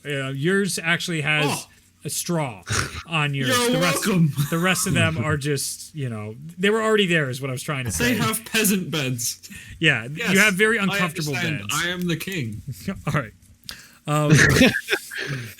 So, you guys can talk if you want, or we can continue forward. I got something better than that grody ass bread for you. How'd it go? I loved it. It was much better than hitting a wall. It hit back. That's definitely more exciting. Although I do not feel particularly great, knowing the circumstances. I mean, if this was a consensual fighting pit, it would be much more exciting.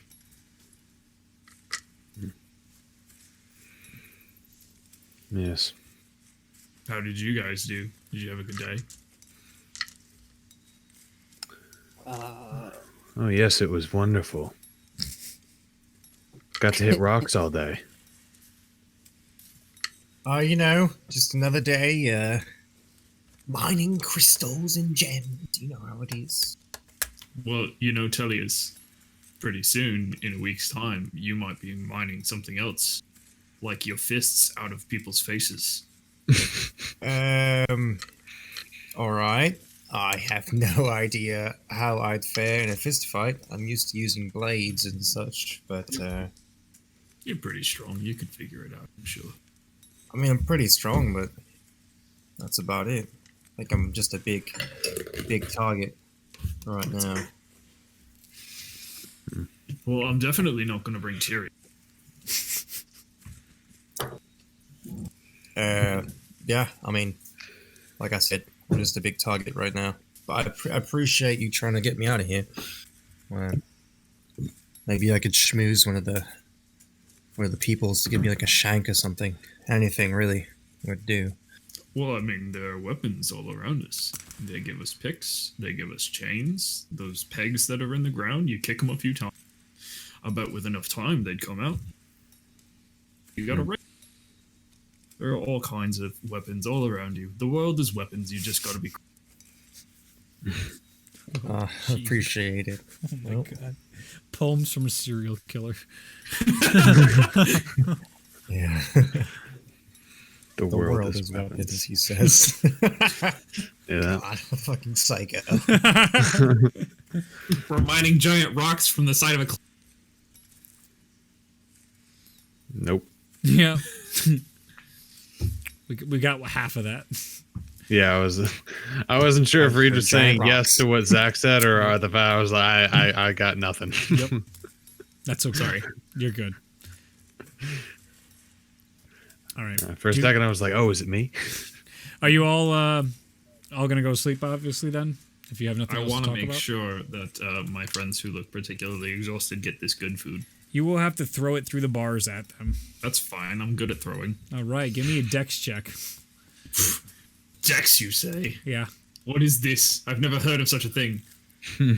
11. 11. Well, some of the food's getting towards them as you're throwing it toward the group. A lot of it's not easy food. Some of it's better bread, but some of it's going right into the bars and going into the clay ground and getting disgusting. And then you can't reach it because you're throwing it at this point at 11. But some of it does get over toward them. Mission accomplished. So, are there a lot of humans around where we are in, like, where we sleep? Where you sleep, you're pretty well isolated, and human-wise, there's just about no humans besides Zeph that's around you guys. The humans seem to be kept on a much higher level than where you guys are. Oh, it's a race thing. Okay. Cool.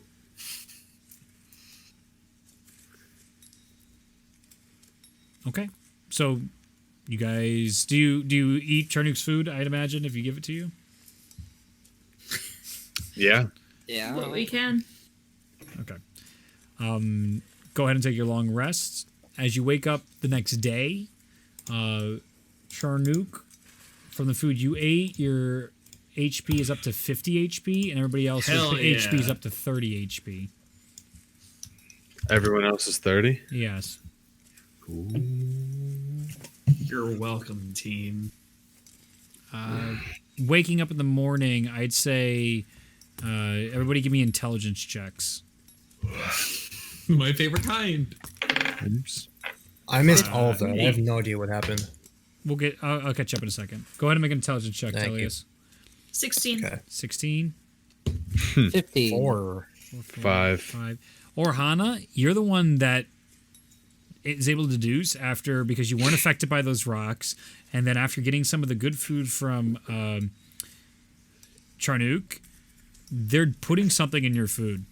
Whatever food you're getting is definitely hampering your ability to get a good night's rest and feel good. I relay that to everyone.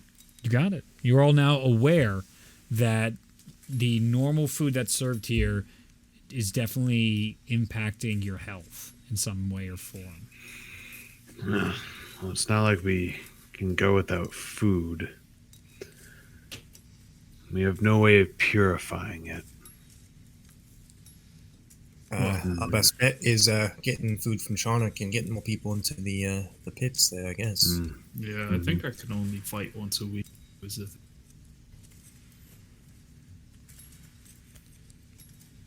So, the work comes through and your day begins as normal. You go through your routines. Is there anything you guys want to do on this routine? Is there anything you want to do throughout your days different from the monotony of you're basically going and mining every day, multiple times a day? Does it ever seem like they start to relax the restrictions on us? Not in the glow area, but in the other areas it does. You guys get, you're able to get closer to other slaves. They don't seem to put as many guards during the group guard sessions near you people. There's still tons of guards around, but they don't have that overabundance of guards anymore in those areas. Nice. You're still kept where your rooms are. It's, basically I'd say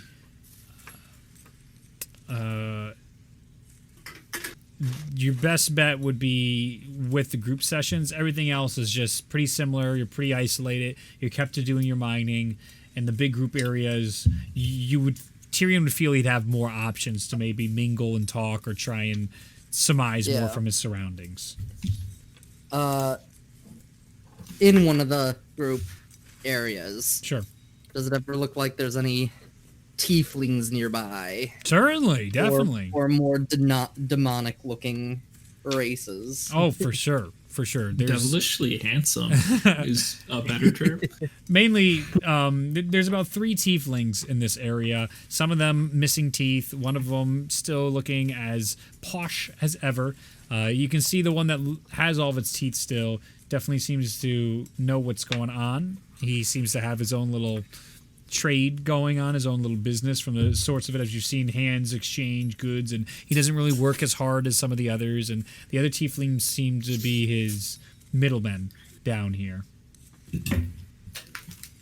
Or any of them the one that I No, you do not recognize any of these as the one that you punched. Okay. Which also gives Charnook a sense of there is clearly A lot of multiple mines. areas and different areas inside the mines that people are brought from and to. In Infernal, I'm just gonna kind of call out, like, what do we do to get a decent, nice rest around here? One of the toothless ones looks over and hears the Infernal and goes, "Get rest around here. We're here to work." As he looks at you and gives you this smile with all the top teeth missing for the most part. Back molars are still in there, but unsettling. Does everybody still in Infernal? Does everybody come in as locked up as this? I feel so uncomfortable with all these. He starts coming a little closer to you and he moves the work so he doesn't have to really be shouting, and he gets closer and he goes, "Nah, you're an interesting lot. A lot of people. You've been turning heads in here with everything you've been doing. What'd you do to get in here? You kill someone important?" As he's mining. You could unsuccessfully, you could say. Oh! Unsuccessfully. Well, I was a chip off the old block. I went for one of the guards out here. You wouldn't believe the shit show we see in here as he continues mining. He seems to have a bit of an ego about whoever he took out to get put down in here.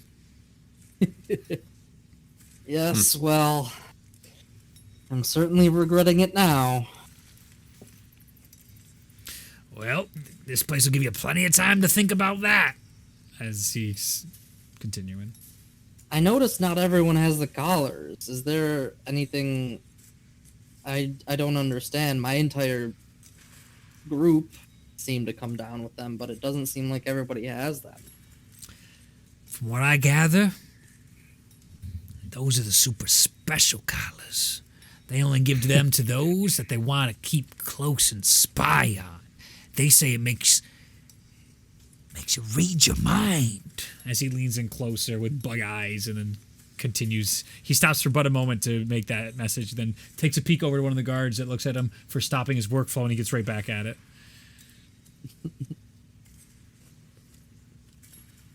I very clearly understand that that is probably not the case, correct?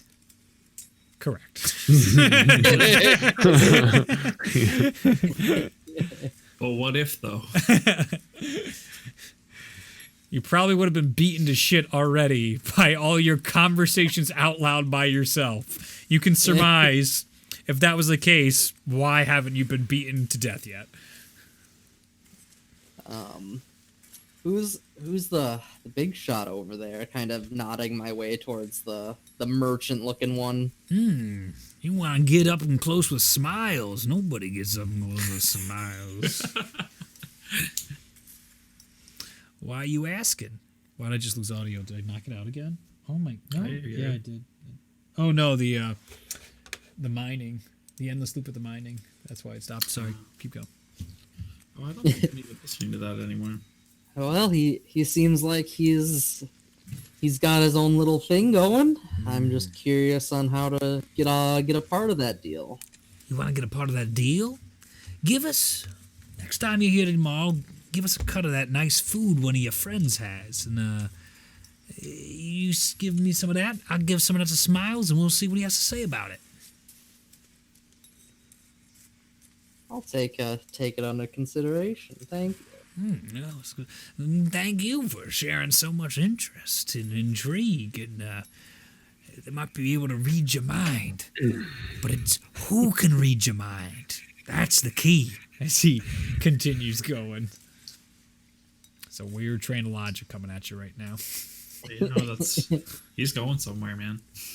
He is something.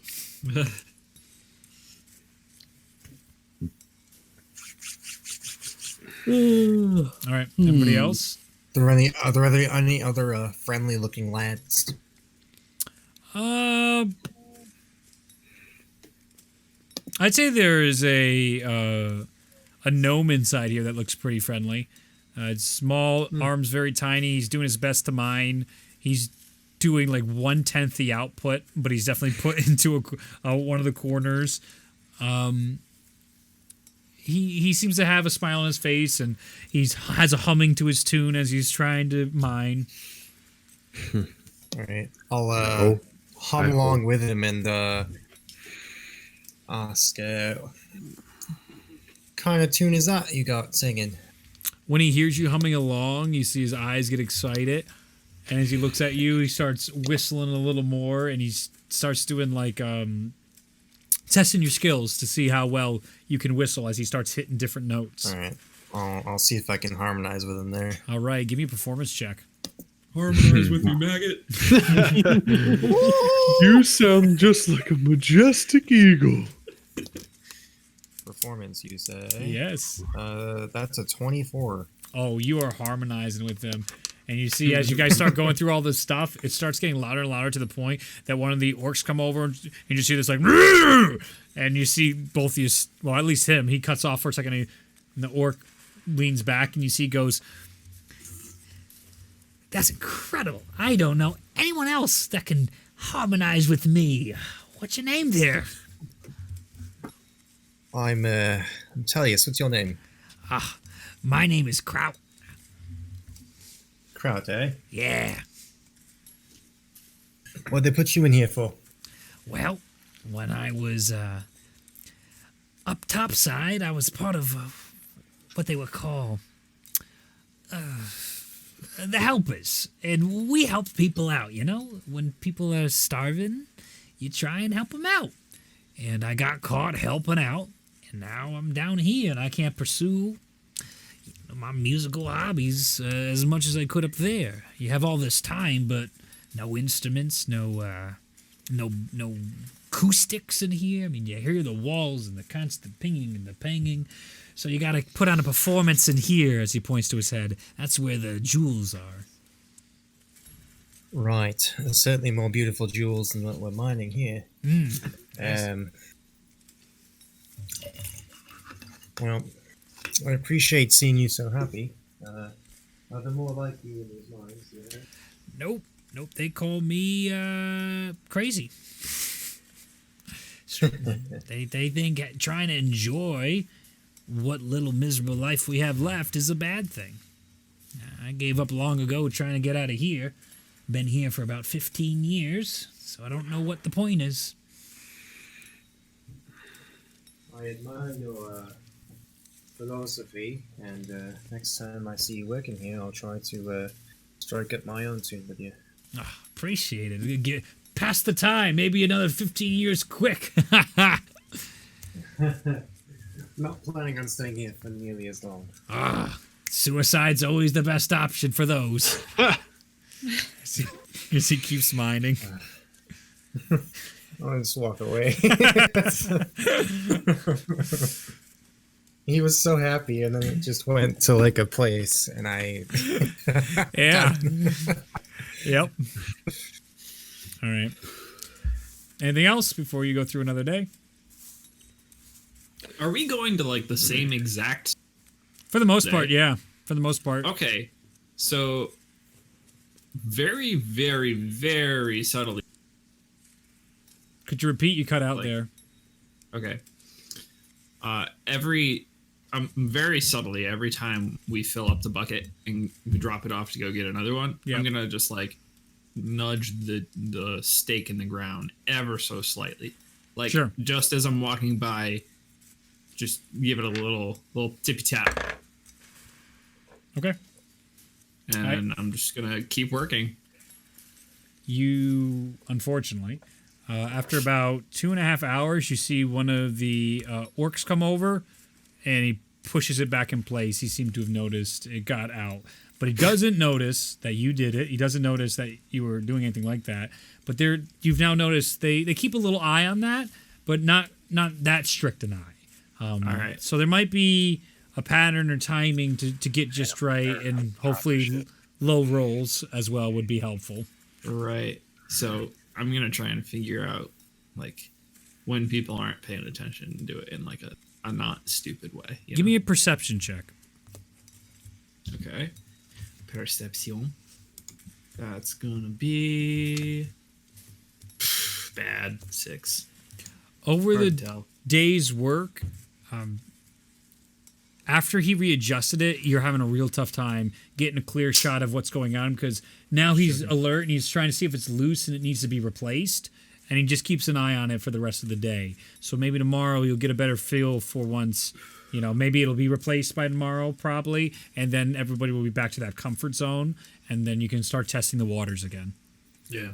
Okay. We'll do that. Okay. You guys get your long rest in. You have fresh, clean food brought to you, Charnook, at the end of the night of the nicer foods. It's up to you if you want to share it with your friends or not. Of course. Sleight of hand check to see if you can get it there properly to Sleight them. of hand? Yeah, because you're across the hall, so you're pitching it to them. All right.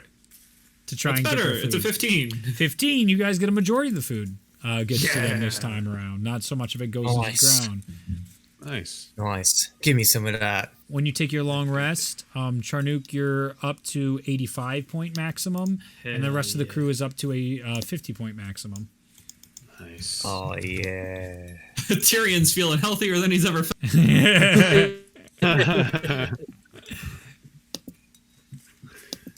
I think Tyrion actually might have more health than I do. Yeah, that's true, because our sorcerers are heavy. Strangely heavy. Tyra took tough as well, just to bump up those HP points she desperately needed. Aha! During the glow mine session, as you guys are mining, You're up to 50. you hear something. You hear a weird rumbling as you guys have started to get to the end of this vein. I need everybody to make perception checks. All right. 22. Okay. 7. Oh. That is going to be perception. Yeah. That's a 23. Nice, huh? Nice. That's a 20 for me. Oh shit, the whole crew is locked in! As you're hearing this, you hear almost like this... The first exciting thing that happened. Yeah, you hear this rumbling on the other side of the wall, and you guys can actually zone in the exact location with those rolls. You can actually even feel the vibration on the other side of the wall as you're mining. All of you know where it is.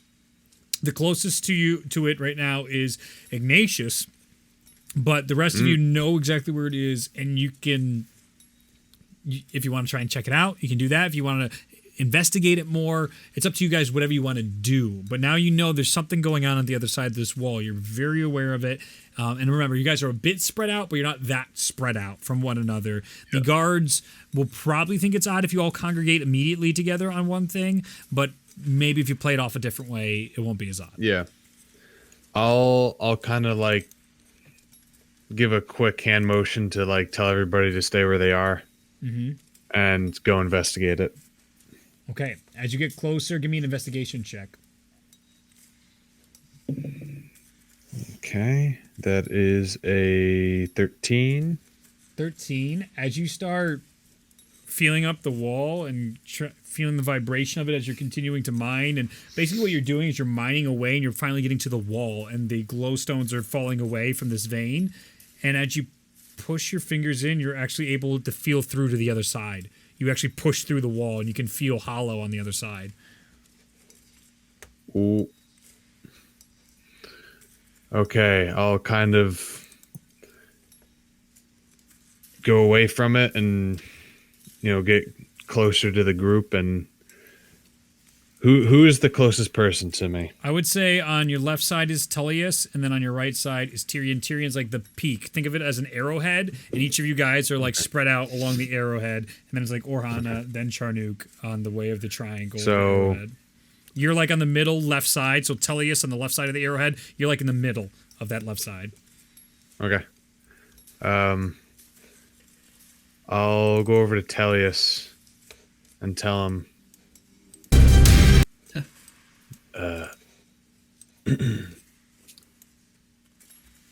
I was able to make a hole in that wall, and it's hollow. Good to know.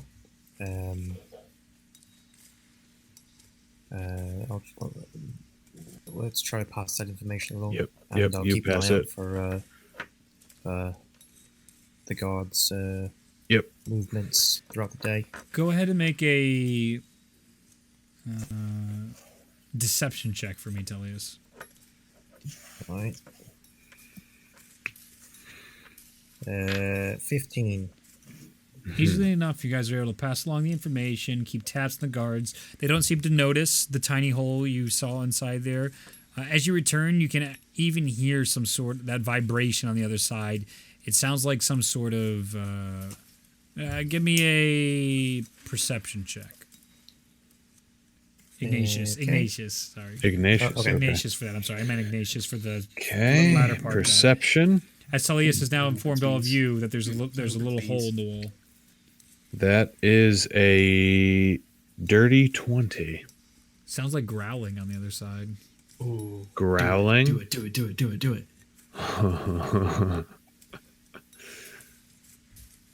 Hey, Tullius. What's up? I think back in just a there's. second. I think there's something on the other side. I What hear kind of something? a creature. I hear growling. All right. Good to know. What are we going to do about it?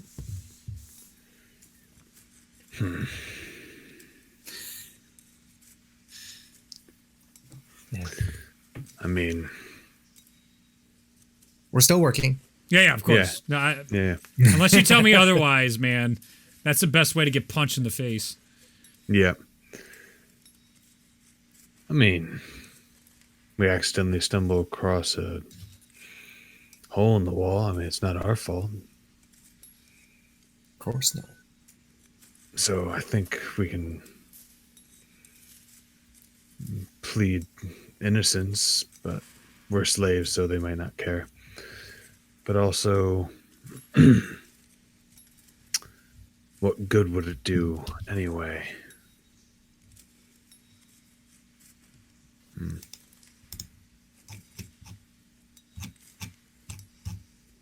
I think maybe we could. Well, maybe if we take it down quickly ourselves, we might get promoted with Charnook. Good point. I'd like to get a bead on the guards' movements and what they do a bit more before we investigate, but I don't see why not. They've got Seems a lot better than whatever bullshit we're doing there. Yeah. Try to gauge how the team feels about this situation. All right, I can do that. Tullius, you gauging the guards based on your deception. They seem to start getting comfortable with you guys. You're on the day before it's been a week you've been here, so you've been working every single day in these mines about 3 or 4 times a day. This is your nearly, because you go multiple times to the glow mines, this would put you at about your 18th session here into the glow mines. You're about to hit a threshold with them, so there's a sense of comfortableness with them. They're not on you as much. There is still the 3 ogres and the 4 orcs, but they seem lax, leaning on weapons, and some of them just zoning out. But they're just doing their job, making sure you guys are working. They don't really care as much anymore if you're mingling or talking with each other for a little bit. As long as your axes keep up that rhythm, they are cool. All right, super rad. So the rest of the party, Tellius is able to try and send down the line, and Ignatius to Tyrion that, hey, we have, whether or not you guys want to try and fight it, release whatever's behind the door to fight it to try and get brownie points to get you to the arena. Is Ignatius's plan at the moment, to see if you guys have any interest in that. I'll pass down the line. Why don't we just let it out and then hope it goes for the goals? These messages can take place over the course of like 30 minutes to an hour, so you guys can talk freely, and then we can just know narratively how it's being passed to one another. Yep. We could do that, but where would we go? What would we get from the guards getting distracted or hurt, killed? We get a little bit of chaos. We can maybe use that time to start something. Like run for it or start talking to other slaves? Like what are we trying to do here? Free as many of them as we can. Mistakes. Kill the guards.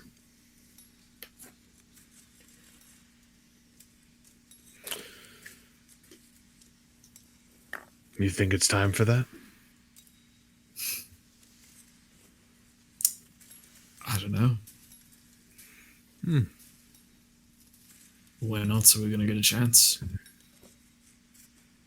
Yeah.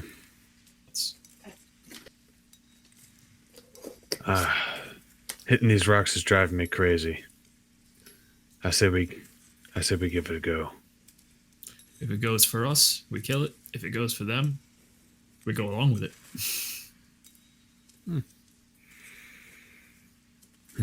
What do you guys think?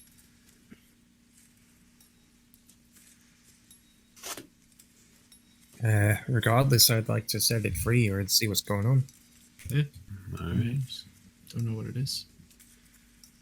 Okay, Ignatius, do you try and dig it out? Open the wall? Let's do this then. All right. And I'll go to do it.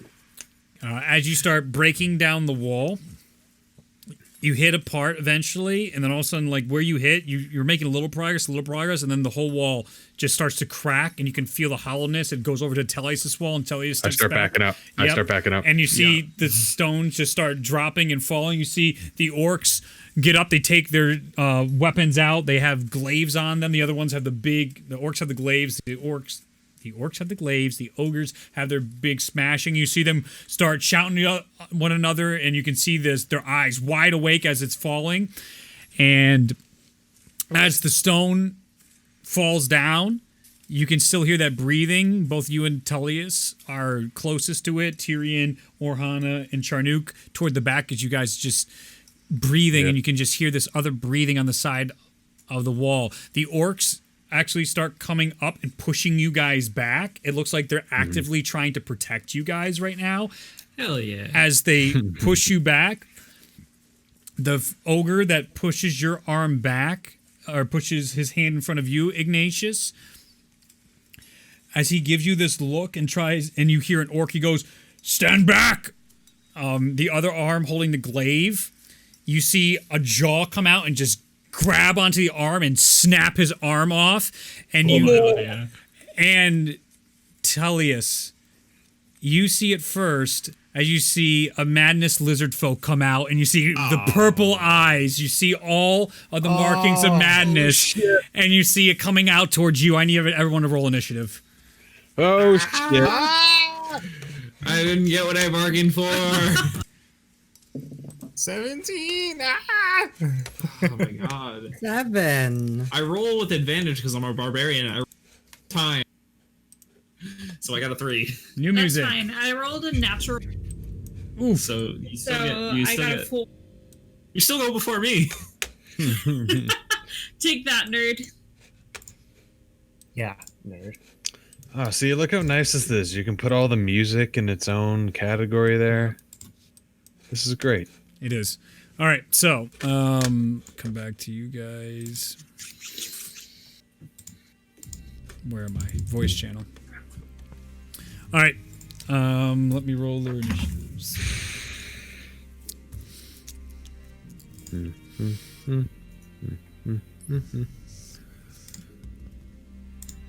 Oh, geez.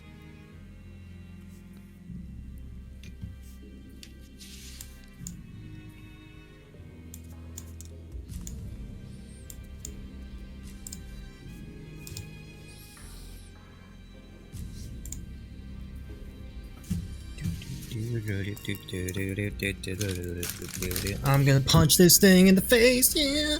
We got pickaxes, man. I'm gonna steal a glaive. I don't know what you're talking about. Ooh. Oh, that's a good point.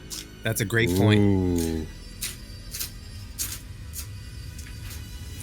Oh, do we attack the guards or do we attack the lizard folk? Oh my god. This are kicking out. We All rip right. up the chain, grab. As the give me your initiatives. As you guys aren't making plans just yet. 7, all right. No, 17. 17, off brand and great. Whoa. All right. Yeah, I got the 7.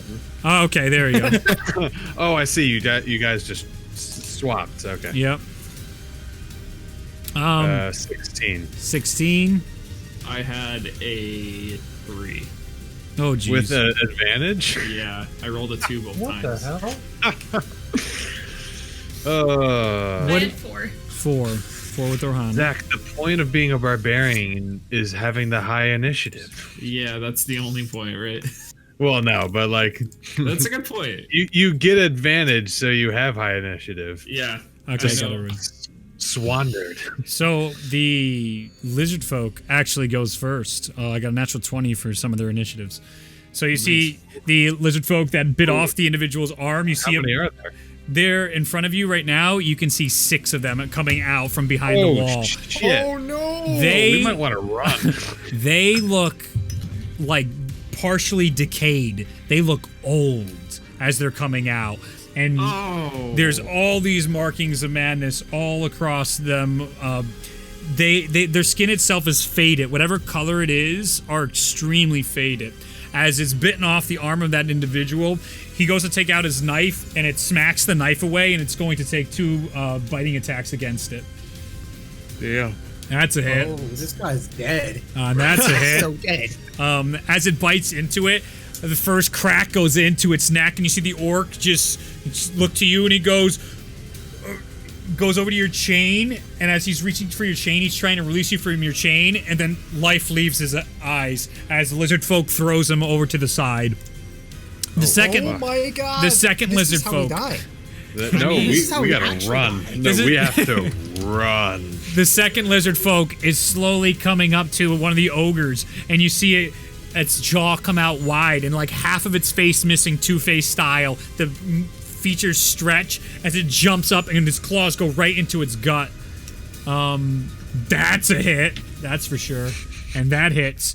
As it sinks in the claws, you see as it scrapes across, all this like necrotic burning comes across its belly, and you see the thing push off, try and use its reaction to push off the creature, but to no avail at the moment. It is now Tellius's turn, as two of them have come out of this wall and have attacked two of the guards. Tellius, what are you doing?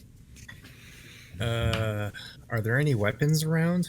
You're actually closest to Ignatius, so you actually see on the ground there is a cracked in half glaive, so not like the metal, but like the wood has been cracked in half as it hit the ground. So you still have a shortened glaive you could potentially reach. There's also his knife got knocked over to the side.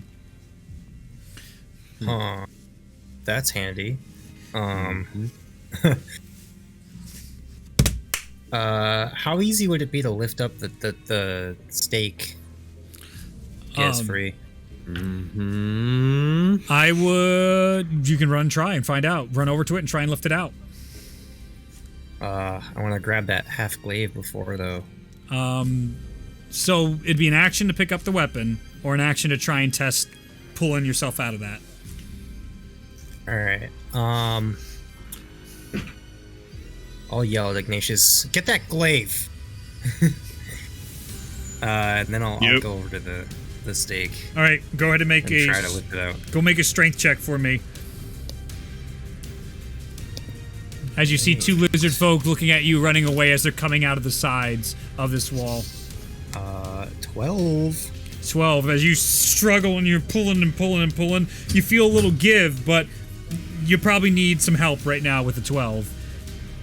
All right. Ignatius, it's your turn. Okay, since he asked me to pick up the glaive, I'll pick up the glaive. Your action, you lean down, you pick up the glaive. You now have, you can add a glaive to your inventory.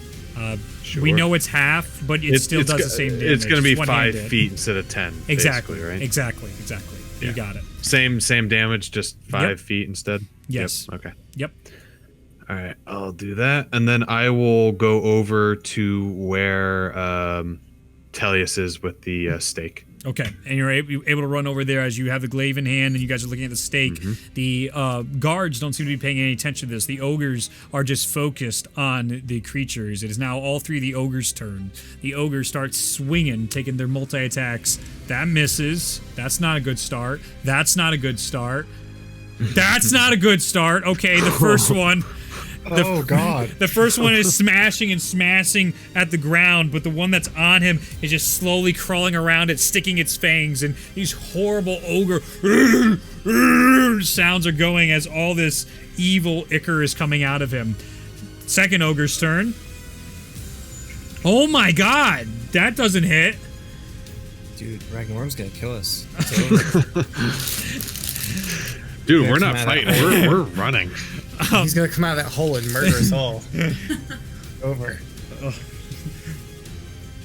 Anyway, that hits. One comes and crashes down. So let's roll damage for that. Oh, that's a bad roll. That's a bad roll. So that is 10 points of bludgeoning damage onto one of the lizard folks as he takes this massive club and puts it into the ground. You hear all these crackings of bones and everything as it slams to the ground, and the creature just falls into like a pile.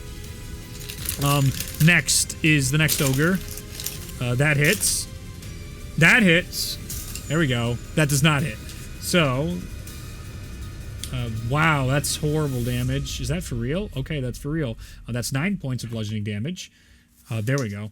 That hits, and that's 12 points of bludgeoning damage. So it just starts crushing on that one that's on the ground and just smashes it to bits, and you just see one of these madness lizard folks just obliterate it onto the ground. With that, it is the next two lizard folks' turn. As the other ones come out, they look towards Tyrion, who on the outside. As it starts going towards Tyrion, one of the orc guards is in the way, and as he comes up and tries to push Tyrion back, it makes an attack against him. That's a natural 1, so nope. And that's a natural 3, so nope.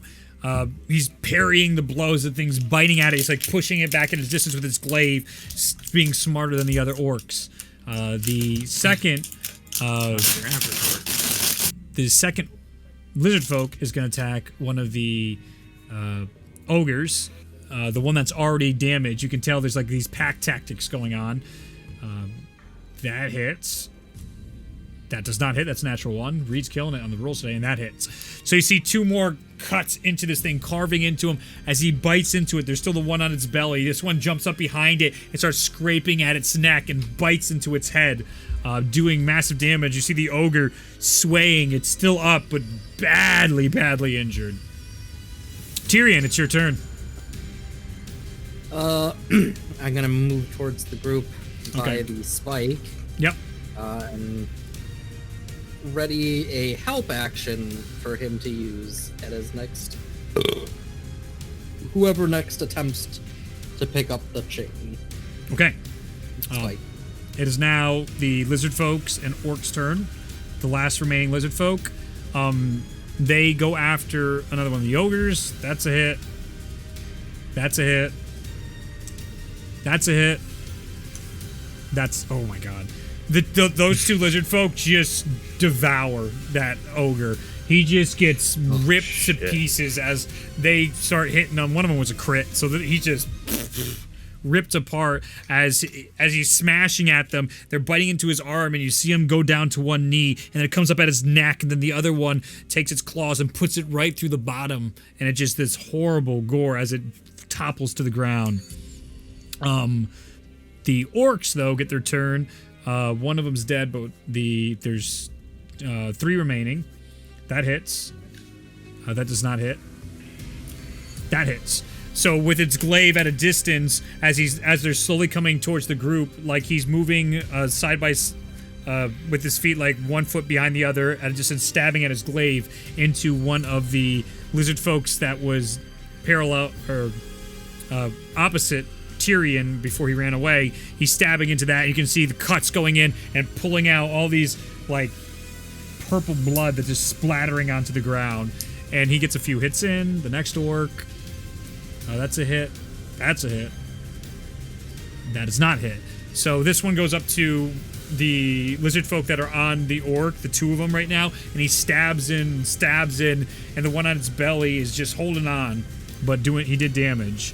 And the last orc here, that hits. That does not hit. That hits. He goes up and he just starts going to town on another one of the lizard folk. And that one is looking hurt pretty bad. Okay, Orhana, it is your turn. So I'm not gonna worry so much about the, but I am gonna try to like get any chains that are on me, like get out of them, or like get so I can move freely. Okay. Give me a tinkering check. Okay. That'll be your action to see if you can try and find one of the weak links and use maybe one of the tools dropped by the guards here to get out of this.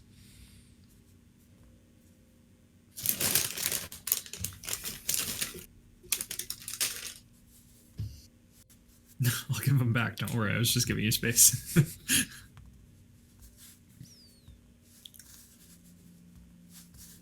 It's intelligence plus proficiency. It's not a thing. Oh, okay. Well, I was like trying to figure out what would be closest. No. So. Is it intelligence or dex? For It doesn't tinkering? matter. They're the same. Okay, Oh, that they're the doesn't same matter. for her. It doesn't matter. Yeah. Okay. Nice. Plus proficiency. So it's +3, +3. So Let me just check one thing. Yeah. okay. So it's +3, right? That brings it to 17. I think it's actually one higher 3. because you're. No, my proficiency was 4. I have a +5. And then, yeah, so it winds up being a natural or an unnatural 20. Nice. which is the DC, was a 20 because this is extremely difficult. But with your background, Orhana, back from the mines in Pank, you're able to start getting some leverage, and one of the ogres dropped down one of their longer knives. Taking that knife, you're able to start pushing some leverage in the ground to snap one of the chains that you're in, but you're toward the end of it. Breaking out of the chain link, you still have chains around your arms at this point from what you're able to try and do and get the leverage, but around your feet you're able to get the circles, so it'd be like welded to the back of you where the chains are. You're able to break it off you, so not necessarily breaking the chain for everybody else, but the back of your restraints get broken so your feet are free, and now you can run off the chain at this point. Okay. And then, I just run to whoever is closest and try to help break them out as well. Okay, Charnook would be closest on the V, so then you go over there. That'll be for next turn, your next action. Yeah. Charnook, it's your turn. As Orhana breaks out, you see her snap off the back of the of her restraints, and she comes running over to you, still chained up in her hands, holding a knife. All right. Actually, I'd say the knife probably got snapped for the leverage.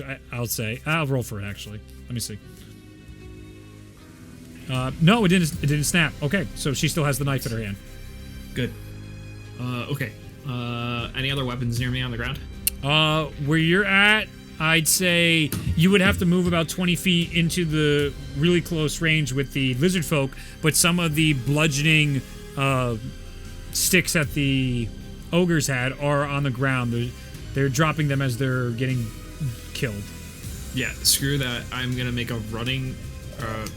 How far away am I from the stake? You're on the literal opposite side of the arrowhead here. Everyone's on the far left side, so you can't run straight towards it because of the chain of the arrowhead at the moment. So you're probably like 60 feet away, but you'd have to go the entire distance, the perimeter of the triangle, to get where everybody else is.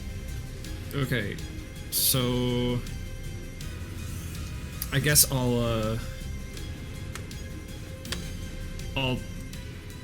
take the knife if she's willing to give it to me, and try and use it to pry apart my. Sure, as long as Orhana is okay with letting you have it. Yeah, Okay. sure. Sure.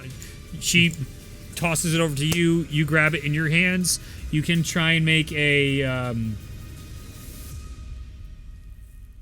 I'm gonna just try and break it. Yeah, try and make a strength check, and I will roll to see if the knife breaks while you're doing I'm it. gonna rage first so that I have advantage and extra bonus. Yeah. So that's that. I'm gonna take the first one. So that is 18, and then I get extra sauce because of rage. So I just want to double check here so I don't get wrong. So that's 21 total. 21. Yeah, the knife doesn't break, actually. And as you put it in there, you're able to break out one side. One of your hooves is now free. The other one isn't broken out yet, but you got one of your feet free. You're still locked in here, but you just powered that thing through with the knife in your hands. So you're almost free movement, but you're still stuck in with one foot. Okay. I am going to back up Orhana and move towards the exit as much as we can. Okay. I don't think you can pick her up with the amount of actions. The action you would have took would to be break yourself Right, open. yeah, So okay, that's fair. that's your intention for the next turn. Yes. All right. Top of the order, lizard folks. They're gonna make their attacks against the ogre. Does not hit. Hits. Does not hit. Wait. Hits. It's The ogre, as they're clawing into the one that they're both, one in the neck, one in the stomach, they end up dispatching it. As you see, he gets brought down to the ground as it just takes a big bite of him, and he just can't stop bleeding out of its gut. And as it turns, you see its shoulders shifting as it starts looking at your group over there, as you're all huddled around. One half of you is huddled around trying to get the pick out of the ground. That's going to be their turn. So now it's Tellius's turn. All right. He might. Oh, okay. You can hear him. Okay. I can, yeah, I can hear stuff. I did miss a little bit of that, so I'm not quite exactly sure what's going on. It's your turn. Another ogre died, and the lizard folk are now looking around the room and lining you up. Oh, great. Okay. To Are we free of our captivity here or no? Not yet. You're right now over the stake in the ground. Like you're right now. Tyrion's ready to help you. It's your turn. You're ready to do this. Okay. If you choose to. I'm do gonna. this. Can I just snatch that glaive out of Ignatius's hand and use it as like a lever to like pry the stake out of the ground? Yeah, I'll say that's fine. All right. Dope. Go ahead and use advantage on your roll. Hey. He gets double advantage because Tyrion's help. What kind of check do you want? It's a strength check. Strength or Yep. Okay. Damn you, Storm Giant's belt. Yeah. Well, you know. You take what you get. +4. 19. 19 with advantage. Yes. Yes. With your previous 12, you push and push and push, and it's almost out, but it's not quite there yet. The dirt's coming out. It's very loose. It's almost completely free at this point. I think that's most of it. If anyone could help, that'd be great. I want to get out of here. Not to waste the help action, Tyrion, I say you can take your roll strength check right now to try and go. Because he had advantage from the leverage, so now you're going to try and open it up with your action. You know, because clearly I'm the most important strength-based member of this party with the natural 20. Do it. Let's go, Tyrion. Our fate is in your hands. Did you get a natural 20? I got a natural 20, yes. Yes! That's what I thought. Dude! Let's go! Scanlan's rocking tonight. Familiar with how these spikes were after a week of taking it in, making your notes, trying to see how it goes, seeing Charnook try and loosen these up. Tellius has it all the way at the edge. You're able to go down, move a little bit more of that dirt. The clay is getting soft around it. You spit into it, get it even softer, and you're able to pull the spike free, instantly pulling the chain through. You guys are now free of the chains. On your side as well, I'd say on your turns you're able to again kick the chains out. So Charnook would be free, and then the rest of you are free as well on your side. So now we can move freely with our feet. Yes, Ignatius, it's your turn. I would use my movement. Oh wait, it's I was not gonna my say turn. I would use my movement though once it's all out. But if that wasn't my turn, then that's fine. Sure. I'll say you can use your movement. Go for it. All right, cool. I'm getting away from these things. I would. Tellius just sprints as far as he can towards the end of the cave entrance. What a twist. Ignatius, your turn. Surprisingly. You know what? I think I'm gonna do the same thing. Ignatius turns and bolts towards the exit. All right? Wait, have I seen these things yet? No. This is the first time I would think you're ever seeing madness. They've told me about them, so do I... I told you about Ragnorum. Yep. Oh, I heard all about it. So, do I recognize this as like... Oh. So, from the stories, I'd say, yeah, you recognize them as it. They probably look a lot more gruesome than you thought because you've seen... lizard folk, and lizard folk have been normal, but also from your experiences in Skoperheim with the madness lizard folk coming in and out, even prior toward the war, these look way worse than you remember. These things look just evil. Oh, man. All right. It is the ogre's turn. There's only one ogre alive at the moment. You see him take his...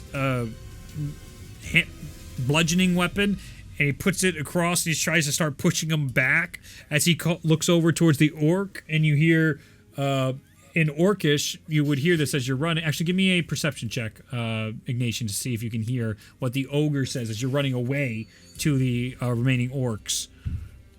Okay. Oh, nice. That's a 22. You hear him pushing his bludgeoning weapon towards these lizard folks, and just before he rushes at them, he goes, "Collapse the strand!" as he starts going forward towards them. And you see both the orcs just looking at him. As what did he say? Collapse the vein.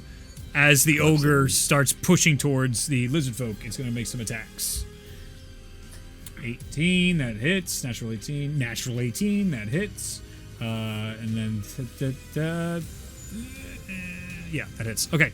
So with those damages, the ogre pushes into him and it just starts clocking into some of the lizard folks. You see them cricking and cracking into it, and as they get pushed back, he's helping put distance between all the lizard folk that aren't the ones that aren't on top of the one that just got killed. All the other three, because one got smashed, are now being herded back towards the opening that happened in here. It's now the lizard folks' turn. One of them is going to take its attacks against the ogre. Miss. Hit. It goes up and bites into the ogre, and you see the ogre sway a little bit from the teeth going into it. You see the lizard folk that was smashed into a pile of ichor. You see it start to stand back up in this awful amalgamation of bones and cracks as its face is completely like turned around and the body is all messed up as it can't walk straight. That'll be its turn though. Tyrion, it's your turn. Fuck. I'm gonna make my way, just use my movement to kind of bolt a little bit. Sure. You run towards the exit with Tyrion and with Tellius and Ignatius ahead of you. Was this in the glowstone? Yes. Okay. Yeah. So just making my way away because I can't really do anything else. Sure, understandably. So Tyrion sprints off. It is now the lizard folk and orcs' turn. The two lizard folk are now going to attack. That hits. The ogre. That hits. That hits. That does not hit. As they come and start clawing into him, biting on, there's now 3 lizard folk attached to this ogre, and the ogre is looking real rough at this point as it goes down to 2 knees, and it's dropped its weapon and just punching at the lizard folk inside here. The remaining orcs turn and they start running toward the entrance with you guys as well. One is gonna dash, and you see him dash over toward a lever you didn't see prior. You never really took too much notice of it, and he's right by a lever, but that's as far as he's going to be able to get by his turn as he sprints and catches up past Tellius and Ignatius with this panic look in his eye. It is now Orhana's turn. Are you holding me or not yet? Nope, Not yet. Get out of dodge, dude. All right. Sprinting. Okay, she's going to use her speed, all of her speed, to get as far out of the cave as possible. The vein, and then Charnook, it's your turn. I am gonna wait. Okay, where's the exit? Where are my friends in relation to the? All of your friends are now 60 feet toward the exit. Okay, so they are in the direction of the exit. Yeah. You cut out. You're cutting out. Can't hear you. Okay. Okay, now. You're good. I'm gonna use my 40 feet of movement, and then I'm gonna use my action to dash. Mm-hmm. So I will move 80 feet towards the exit. You're able to catch up with blistering speed as they see a Minotaur. This is a maze walker. People are like, oh, the Minotaur just walk through mazes. Oh, no. They sprint after the bitches in their mazes. And you haul in front of everybody as they get a glance at this massive mound of muscle busting all the way out toward the exit. Thick thighs, dude. Thick. Yeah, that's action. That's bonus. Is there anything on the ground that I can? Not at this distance. All the bludgeoning objects were all toward the lizard folk. Right, that's fine. I'm content with getting out. Okay. Mm-hmm. As that brings up the top of the round, lizard folk. The 2 of them are going to get off, and one's going to start sprinting towards. Actually, both will start sprinting, so they're going to use their actions to try and close the gap. So they're behind you guys by about 30 feet. Tellius and Ignatius' turn. So Tellius first.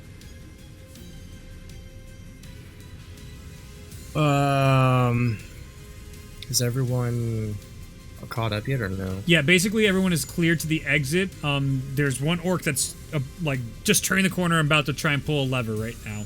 Everyone's just about clearing the threshold. There's 2 lizard folks sprinting their way towards you guys at the exit right now. All right. I will wait close to the threshold to make sure that everyone gets in okay. Mhm. And I'll just hold like a help action, I guess, to make sure everyone gets in. You got it. Tellius gets to the very edge and turns, and you can see Orhana, who doesn't have as much speed as everybody else. She might be the one lagging behind because your little gnome feet can only go so fast. Ignatius, your turn. Okay. Since Tellius is going to be helping people through, and Ignatius doesn't see the point of having multiple people do that, he's just going to go through. Okay. Ignatius goes through. You got it. All right. The ogre's turn. He's actually still alive. Misses. That's cocked. Hits. Let's go, ogre. Misses. So you see he's punching wildly, then one of them, he goes and grabs one of the lizard folks' heads, and you see him go as all them are bitten into him, and he's just taking that skull and just crushes one of the skulls of the lizard folk, and you just see him. Now it's the lizard folks' turn, and the lizard folk hit. Oh, that's natural one though, and then the other one. Oh, let's go. Cocked. Let's go, Shrek. Doesn't hit. Hits. Bites into him. You see him fall down, and then the one that got up, that's all messed up and walking towards him, gets one more shot in the neck, and you see him finally collapse backwards as they're ripping him apart. Tyrion, your turn. So I'm getting to the exit. You're basically at the precipice of the exit on your turn right now. Okay. Once I get kind of there, what am I seeing on the other side? Is it just a long cavern, or? It's a long cavern across each side. You know, to the left leads to the bigger area where all the iron mining pits are. Around the other corner leads to stairs that typically lead you back to your cells. Okay. I'm gonna make my way towards the group. Okay. The group area. As you do that, it is going to be the lizard folks' turn. They're going to get off the corpse of the ogre, and both are going to be sprinting towards the group. Orc's turn. The orc is going to pull the lever, and you just see the area give way up towards the top. There's a mechanism that just like cracks into the top of this vein, and then all of it just starts falling down and crushing all the orcs. I need Orhana to make a dex saving throw at advantage as Tellius is helping her cross the threshold. She's just on the precipice. So that's a 16. 16. As you're running, Orhana jumps just as the rocks are coming down. Tellius leans out and grabs Orhana and pulls her in tight and close as he then leans back out of the way as the last rock just barely misses hitting you guys. And the vein is collapsed in. We are out of combat. That was tight. Back to the mining. As you see the other... I guess we're not mining anymore. as the other... mining music. The other three orcs, you see them... They look over towards you, and there's this bit of tension as they see the glaive in Tellius' hand still right now, and the knife in Charnook's hand. And you see the orcs looking at you guys right now. How many of them? There's Do they 3 look of them. hostile? There's 3 of them, and there's 6 of us. Yes. Interesting. And they're looking at you right now, and you see one of the orcs is just giving you this look like, don't try it. Don't try to fight him, or don't try to run, or both. Both. Don't try it. I don't want to fight them. They can just let me go. Yeah, not yet. Or we Kill could them kill them and start a riot. So optimistic. I don't think we know much about Yeah, you're assuming the other slaves aren't. You've made 0 friends and slaves right now. Freedom! I'm sorry, I have to. It's just like, freedom! And they're all like, who the fuck is that? As everyone else is just like, shut the fuck up. Yeah, they might jump you. I'll see. drop the glaive and take it to Yoga. All right. And then that's not to say that you can't try anything, but just baseline what you're saying right now. There's definitely options here, and maybe you can, but like based on what you guys have done so far, take that into account. Telius, you said you dropped the glaive. Yeah, I'll even kick it to him, just in a show of like I'm not trying anything. It was self-defense. You see tension just start to ease as they then look to Charnook, who has his knife in his hand. One of them quickly goes over and collects the broken glaive end. Give them a very knowing. I totally could have killed the shit out of you just now. And I'll drop it. All right. The other one picks it up, and you see them all nod to all of you. And with this, they take you up the stairs. They're not chaining you up as a respect for what you showed them just now, but they're putting you back in your cells. Work is done early. They're going to go take care of everything that just happened, and you guys get put back. Extra sleep. Yeah, hell yeah. So we aren't chained up currently. You're not chained up in the legs currently. You still have your arm chained up. I'm gonna stretch as much as I can. It's nice and freeing. You feel you got like blood flow back in your legs.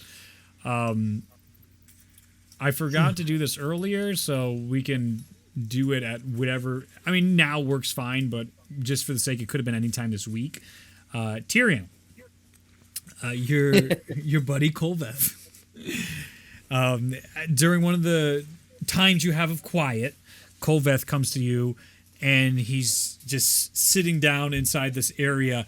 And he's just got this look in his eyes that he's off and got a smile on his face somehow. And, you know, given the circumstances, how could he have a freaking smile on his face as he's sitting in a corner with... I'm just gonna stare at him. He's quiet than I've ever usually been. He doesn't even notice you right now. He seems to be almost lost in thought.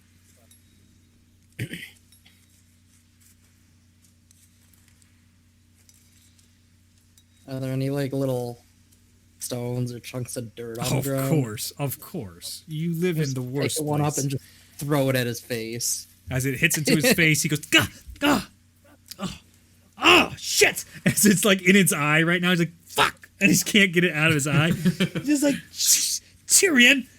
Oh my, as he walks over, what did I do to deserve that, huh? What did I do to deserve that? I'm just gonna gesture to the world around me. You see him? Oh, this is temporary. You know it's temporary. And this is only to Tyrion. You guys can't hear this right now.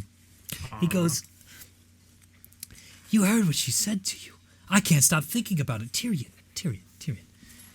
We've talked about, we know we're meant for something. And she saw that in you. There's more to this, Tyrion. Why would she put you together? Why are you here in these paths? Why put you in the mines? We're meant for greatness, Tyrion. And what around you do you see? Actively asking you this. His eyes still squinting. Nothing. There's nothing at the moment. You see him? Opportunity, Tyrion. Opportunity. Think about it. Yes, because I can do so much. Gesturing at my new neck piece. You see him as he leans in, his eyes a little bit more open, but super squinty still. For now, buy your time. I've been working on everything I can to get you out of these civil circumstances. Think about it. You can make a name for yourself. You were born here, Tyrion. A savior could be born here, Tyrion. There's something to this. What? The fates have given us an opportunity. This is why we left, and it led us back here. It's poetic.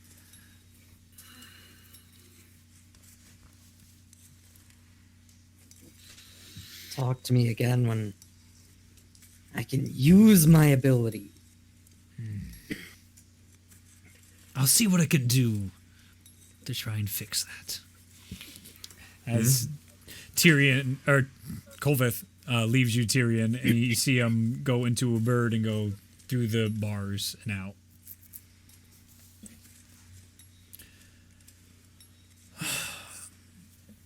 After your exciting day, one of the drow come over in armor and looks to all of you in your cages, and he goes, "What happened today down in the glow mines?" We were mining, and I guess we hit something, and the wall collapsed. And something came out from the report we received. What came out of the wall? Madness inflicted lizard folk. You see his eyes as soon as you say that. So it continues. Right then. Thank you for confirming. As he closes his book and he goes, extra rations to them tonight. Sleep well, as he then walks away from the group. You all are given extra rations of what looks to be better food. I was gonna ask. I was like, I it's don't trust extra. it. I don't trust it. Are you kidding me? No. You don't have to. Yeah, you still I'll have take your the food. Fuck it. All right. I'll take. I some got of my this. fat sugar Does it look daddy a giving me little bit plums. better. You guys eat your food. Unless you want to do anything else, you can take your rest for the night. All right. As you take your rest for the night, the next day comes and you can hear a commotion early in the morning as Master Icarus is making a big display down here with one of the drow. Again, every time it's a different drow. So all these managers, it's like this, basically the casino vibe of there's always this constant rotation. There's always somebody else coming to your table. And you see him being like, "You're telling me one of my prize fighters was almost injured? What kind of place do you run down here? This is the worst slaving operations I've ever heard of." As he's going, "I expect a full discount on damaged goods." As they approach, I was with him until he said that.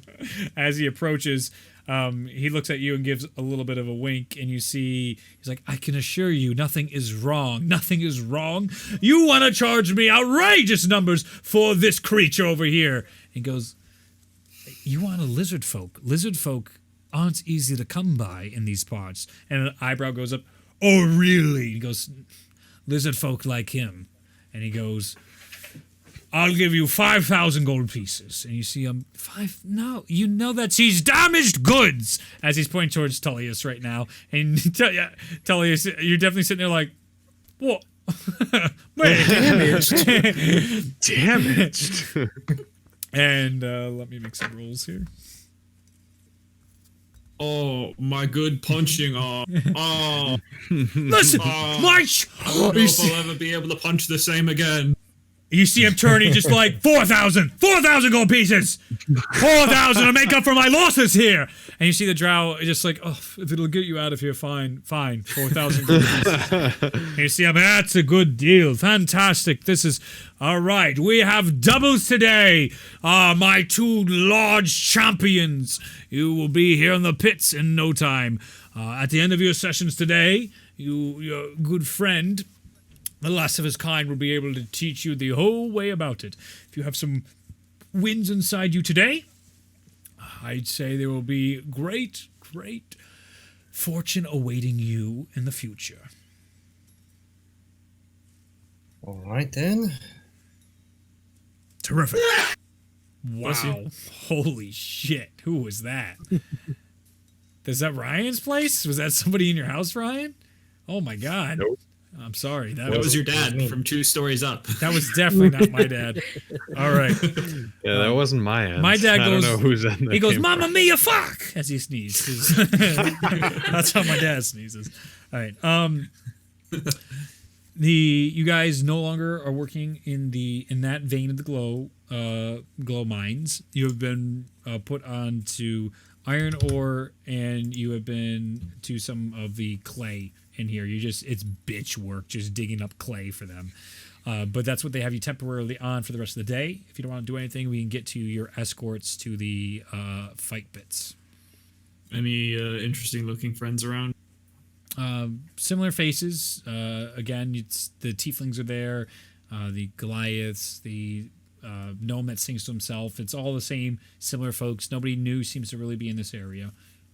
Some of the guards, it's the same amount of guards, but you can tell they're on hella edge because of the collapse and what ended up happening with the lizard folk. So they're alert, and you can see active rotations. There's even individuals checking the walls of the mine every now and then. Anyone towards the glow veins in the iron ore section, because this is kind of like a pie, and you can it's butts up next to the ore veins, the glow ore veins, just higher. They're still making sure like there's nothing else wrong with this side. All right. Okay. Probably can't talk to anyone. As the end of the day goes, you two are escorted out, and a different drow once again and guards take you guys in chains. You guys are put back in your shackle chains on your feet when you end up back into the ore mines. All these rules as normal apply. It's new guards now at this point, so it's not the same people that gave you that nod of appreciation. As you make your way towards the mines, you're again underneath the city, and the guards take you up into the cage. And at that point, you're greeted again by Master Icarus with both Tellius and Charnook hand in hand. We're holding hands. We're holding hands. Well, didn't necessarily mean that, but okay. I'm fine with that as the two of you, as he comes up and he's like, is that customary? Strength in numbers. Together, strong. I like this. Apes together. Strong. So, Oh god. Today, as you said, you are tag team duel. We have quite a large sum of money, all right? If you can keep this up, I can keep buying your friends. And if we can keep buying your friends' service in the pits, I can eventually get you transferred to the big leagues. And with the big leagues, you got a shot at freedom, and I got a shot at making a lot of money. It's a win-win for both of us. Does sound like a win-win situation. Terrific. All right. Today, no weapons still, because we're not in the big leagues yet. What you need to do your best is endure. Today's session is an endurance one. You're going to...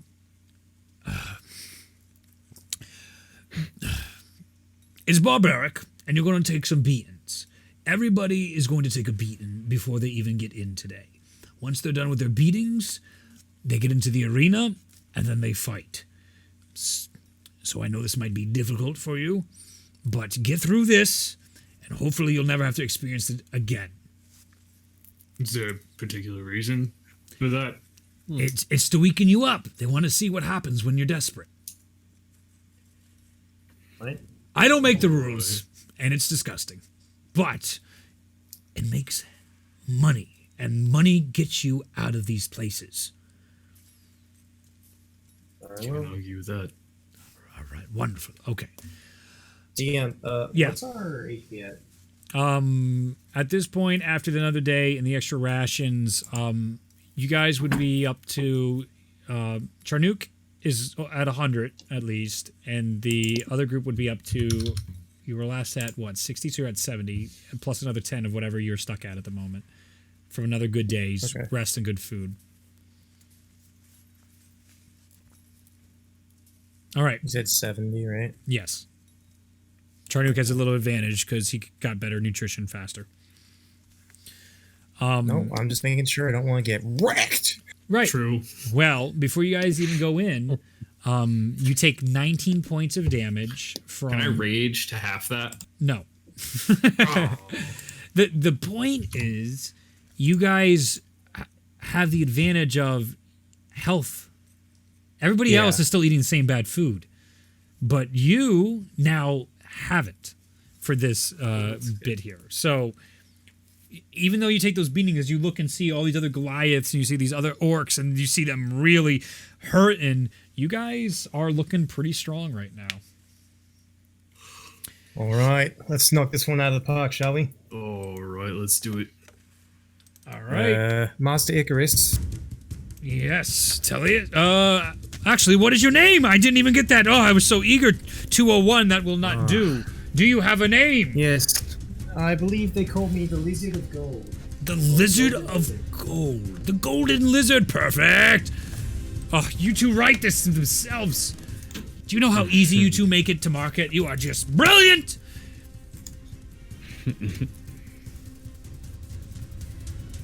And yes, what did you have something to ask of me, Lizard of Gold? No, I just wanted to give you a name to market me by. Perhaps, the sooner we get to weapon fights, the better. Oh, I would agree. All right, the new music's been dropped in. Got it. As you guys get pushed out in the same mechanism into the arena, you can actually, as you get launched into there, you see everybody already looking horrible. Their backs are gushing with blood from the flaying they just took. Jeez. You guys, to a degree too, but not as severe. It didn't really break down through your skin as badly. You can see in the crowd Master Icarus with the last of his clan, like merchandise and paraphernalia he's also selling right now. He's like the champion, last of his clan, and people are buying some of these like drapes they have or towels that he has, and he's handing them out and using some of them that he's even selling to wipe his own sweat off and handing it to people person to person. I need you two to roll initiative. Let's go. All right. 14. 22. Okay. First up, Tellius. I got a natural 20 on the initiative. Let's Crazy. go, Justin. Built for I it. know. Today he's built for it.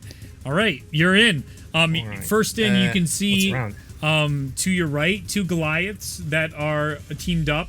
You can see again all these intricate tattoos on them, and they're just barely trying to stand at this point. To your left are two dwarfs, and you see the two of them actually not getting along with one another, and they're shoving each other, and one's giving double birds as they're. Do I recognize them? You do not recognize them. It's not the same dwarfs. It's a big place, a lot of slaves. All right. Charnik, let's position ourselves back to back, right? You'll take one flank, I'll take the other. Okay. Sounds like a plan. I'm gonna head over to these Goliath and ogres over here. They're looking pretty weak. All right, you run over to the Goliaths. You can have your first attack. You guys come up on them. We come up on them. Right. I'll take one attack action on one, Okay, just to see what happens here. go for it. We've got a natural 20. Are you serious? Crit! Very That's good. 10 damage right there. You Wham. come. But Tellius comes up and just cracks right into Goliath's jaw, breaks his jaw, and knocks him unconscious.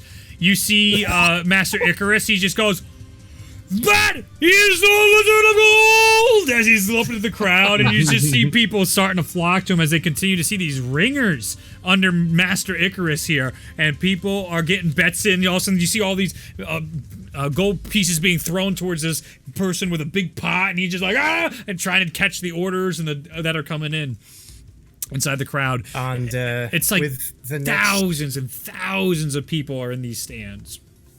let's go. And then with the next attack, I'd like to make a grapple. Go for it. So what do I have to do for this? Say, It's a contest, so it's their strength yes. against yours. Okay. yes. 14. Drink I over believe, dex. I believe it's in athletics check. Oh, you're right. Strength over Yes. dex. So then that would be instead a 13. Well, let me roll. Let me find it. Sure. All right. It is a 16. Grappled. You take the other one as you cold cock one person unconscious. You see the Goliath look over to you as he turns around, raising his fist, and you grab him in a hold. Yeah, I grab him by like under the arms, just like holding him there. like Put him behind in a him. full Nelson. Sure. Just like holding behind him. He's just staring there at Charnock, like, well, Okay. this sucks. The Goliath it. is knocked out for his turn, so it's Charnock's turn.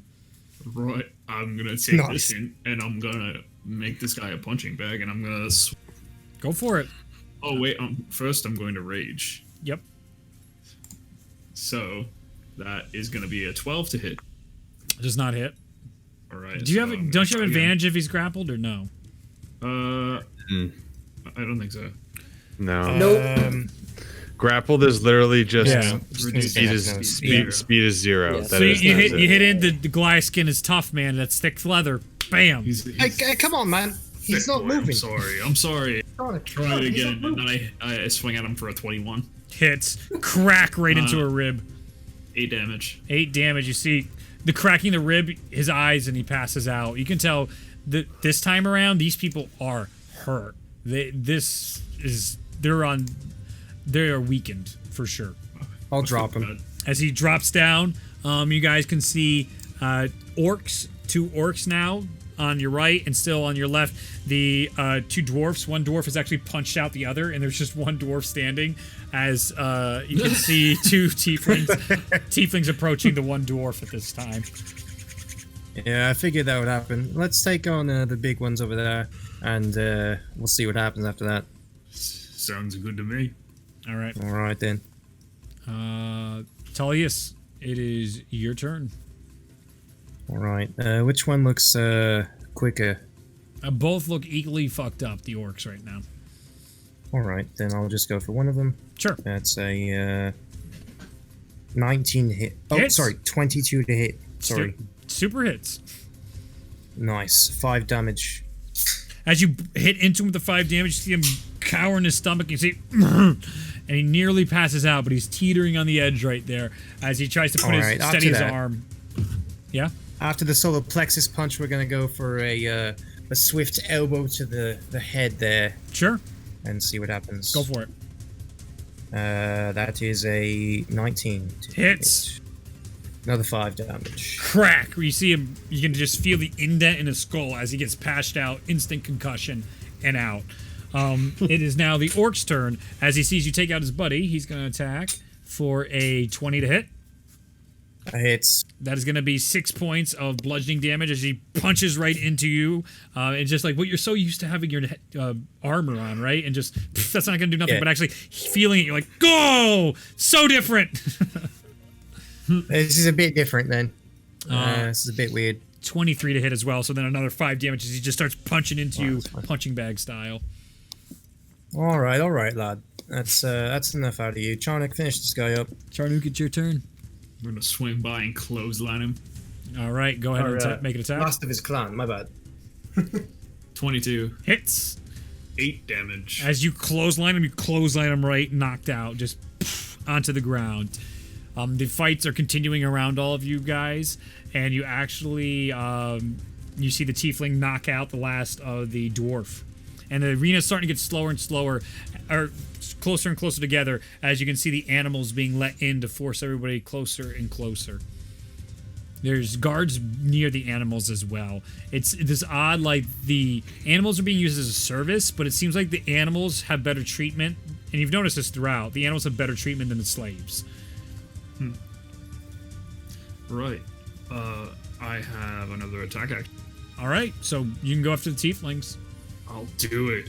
I'm gonna run on over there, and I'm gonna jump and coming down with a full swinging fist fury attack. 19. Hits.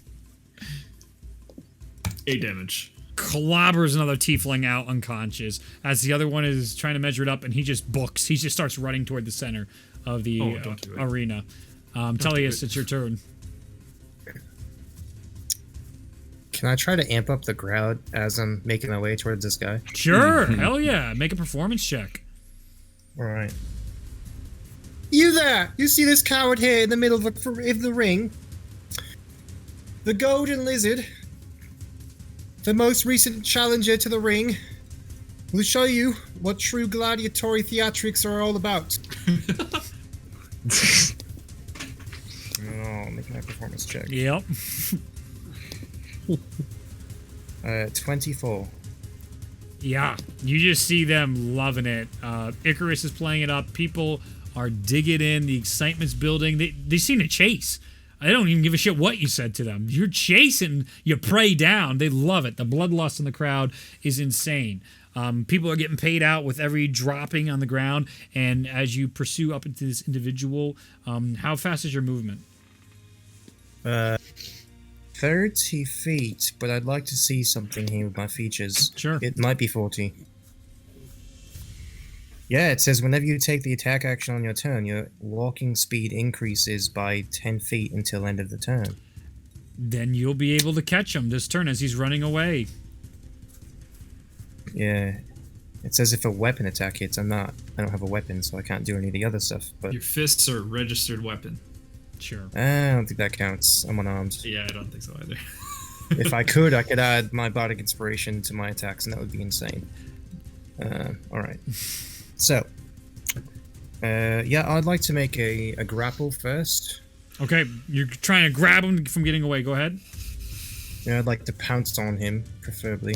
Okay, well, that is a 20 for his dex saving throw. It's alright, I rolled a 13, didn't work. Okay, so as you go and pounce on him and you hit the ground, he dodges away at the last second. You can see the panic in his eyes, and you just hear this like, ah! Ah! As he's trying to get toward the center, almost Battle Royale style as it's closing in. Alright, I'll try to make another grapple. Go for it. As you're on the ground, you go and jump back up at him. Oh, Jesus Christ. 17. Oh, Jesus. That's a natural 19. That's like a 20. No! You see him as you dodge past again. You see him. He's just like, oh, no, no, no, no. And he is just running towards the center as fast as possible, trying to find any tools or anything to help. I'll stay on all fours like a feral beast. Ooh. That actually sparks some nervousness in the crowd when you do that. You can see people start to get a little... Not like feral, but like... You just literally said feral! You did say that. You're right, I did say feral. Alright, whatever, fuck it. I'll just do it. I want to see how the crowd reacts to it anyway. Yeah, you see a mix where people start to get like a little, oh yeah, oh, and some of them being like, is that what I think it is? So Right. then it is its turn as he's still sprinting away. Charnook, your turn. How far away is he? He's pretty far now at this point. It's probably about 60 feet. Are you? How many? 60. Ugh, Charnook, gore him! I don't want to. Fine. I'll get a running start, use the dash action, and I'll take an attack with my horns as a bonus action. Go for it. That's gonna be a 20 to hit. This is gonna be 9 damage. Camera's on the opposite side right now. You just see the tiefling, and you just see through his sternum as he gets put up into the air, and he just Charnook your horn, because from the sound of it, you didn't want to kill him. So you Right. try your best to miss with a 21. Maybe I'll get him in the leg or something. Yeah. I'd say goring him the way he is. His legs are out in front, so that'd be very difficult. It's more like through his side, his left side back, lower back area as it cuts through. Can I like graze his side just so that he's like laying on my head? I don't want to kill him. You're not killing him. You're just causing horrible damage to him, and he will definitely have problems for the rest of his life. But there it is! And as it goes through and he just gets flopped off your horns, and you can hear the crowd scream in excitement with all that, and the circle closes ever closer. On the other side, you see a bunch of Goliaths spitting down at the individuals that they just knocked. There's one Goliath and one Orc team standing, and you can see one Dwarf team with an Elf standing on the opposite side. Everyone starts to circle each other during this bout. Which one are you going for? As Tellius catches up with you guys, you're all in like the final circle. The tiefling's down right now. He's dead, basically. He's not dead, but he's gone. All right.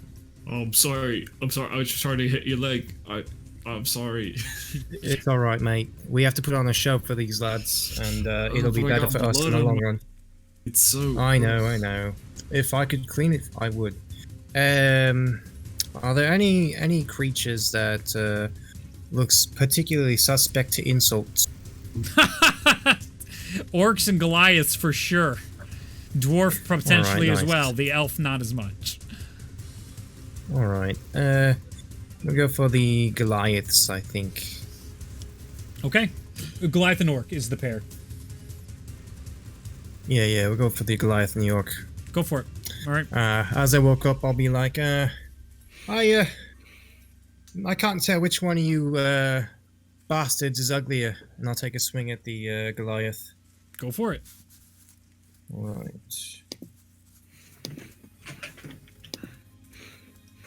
Oh, that's a natural 18. It's a 20 Hits. something. I don't know. Hits. 5 damage.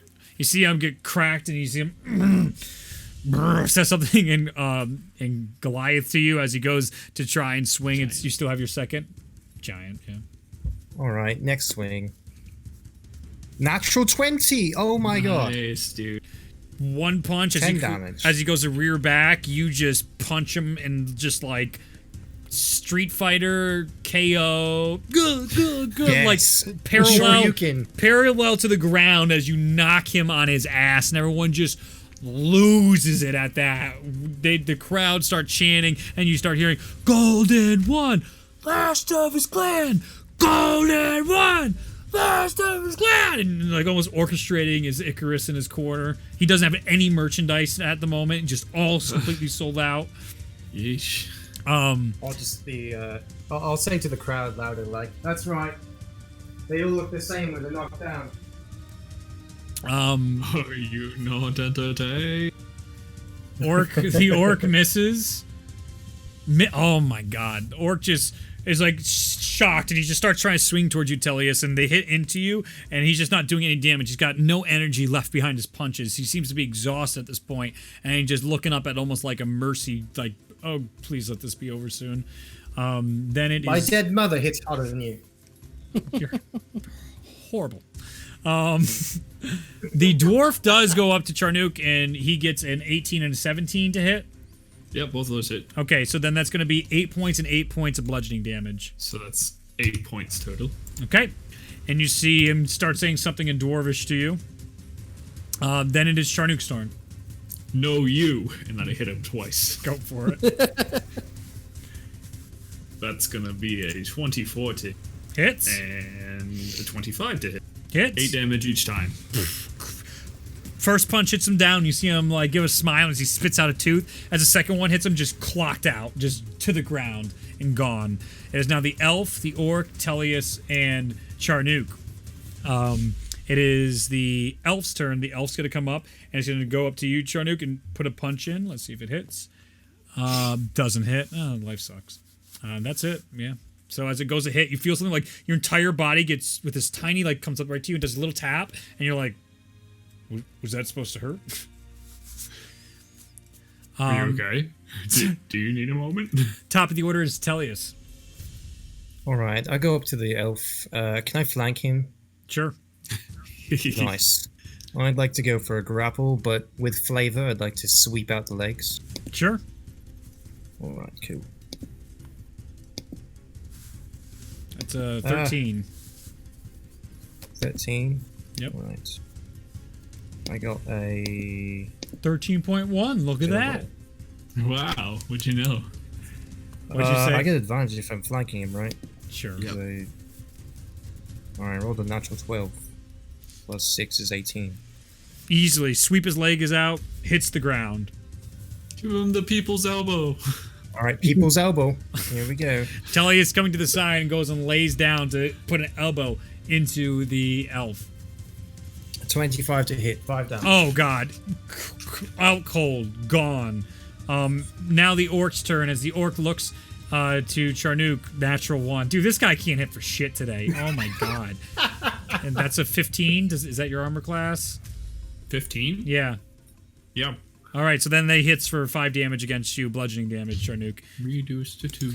On your turn, Charnook, you see actually one of the tigers come out and it grips Tellius's leg, and the whole crowd go just like almost instantly simmers down, and you can see Master Icarus go no, as the tiger grabs onto him, and people start whispering to one another, and you start hearing a whole bunch of noise. It's Tellius, you start getting dragged into the tigers. Why? What's that? All right. Okay. Can I fight back or like what? You can fight back if you want, but you definitely have the feeling that animals are treated like they're sacred right now. So it might not be the best idea to start beating up animals. You might get a real bad consequence for them. That's a very obvious vibe. I'm gonna not do anything unless the tigers try to kill me. All right. Like, I'll play it up like it's really bad, I guess, and make it. Make a performance check. All right. I was doing too well. Performance is 19. 19. At that, you see the tiger come over as you're like, oh, it hurts, and goes right around your neck and clamps down onto your neck. And you see yourself at first, you're freaking out because the tiger's about to bite your neck off, but there's no pain happening right now. It's just holding your neck as it lifts you up. And you're flailing out, and you can see Master Icarus on his knees going, no, no! He seems extremely distraught about what's happening. I see. Charnook, it's your turn.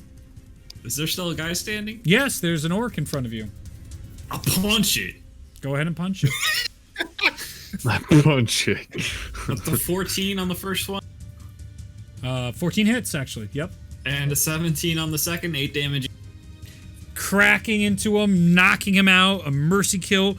Charnook is the last man standing once again in the pits, and people start chanting, the last of his clan, the last of his clan. As Tullius, you get pulled off, and the tigers take you into one of the cages. You are not allowed to follow. They are pushing you back as you go back to where you are, Charnook. You see Master Icarus as you get in there, and he's just distraught. He's just like, you did so well. You both had it. We had it in the bag. It's not fair. I think one of the others pay off these animals. They must be in tune with them when there's a new fighter they want. What does that mean? What happened? What happened today?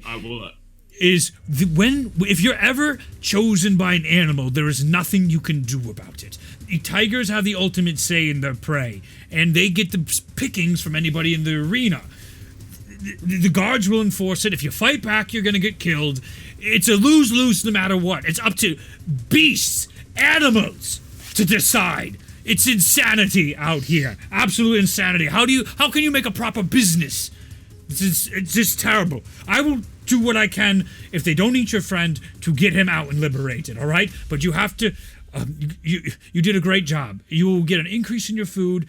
Hopefully I can send you some gifts. You're going to be escorted back. We don't have much time. I need to go make sure your friend doesn't die, all right? I would very much appreciate that. All right. I'm gonna die! All right, Tellius, you are taken into the cage. There are all these tigers in here. You feel the grip tight, and all these other tigers start coming up to you, and they are about to bite you. And you're dropped, and you hear the tiger just start growling at the others of the tigers inside this cage, and they start to back off a little bit.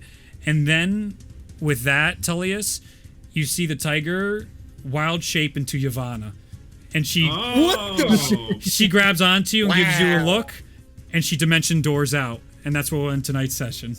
Oh, shit! Alright, let's go. Wait, what the heck, Yavanna? She's back!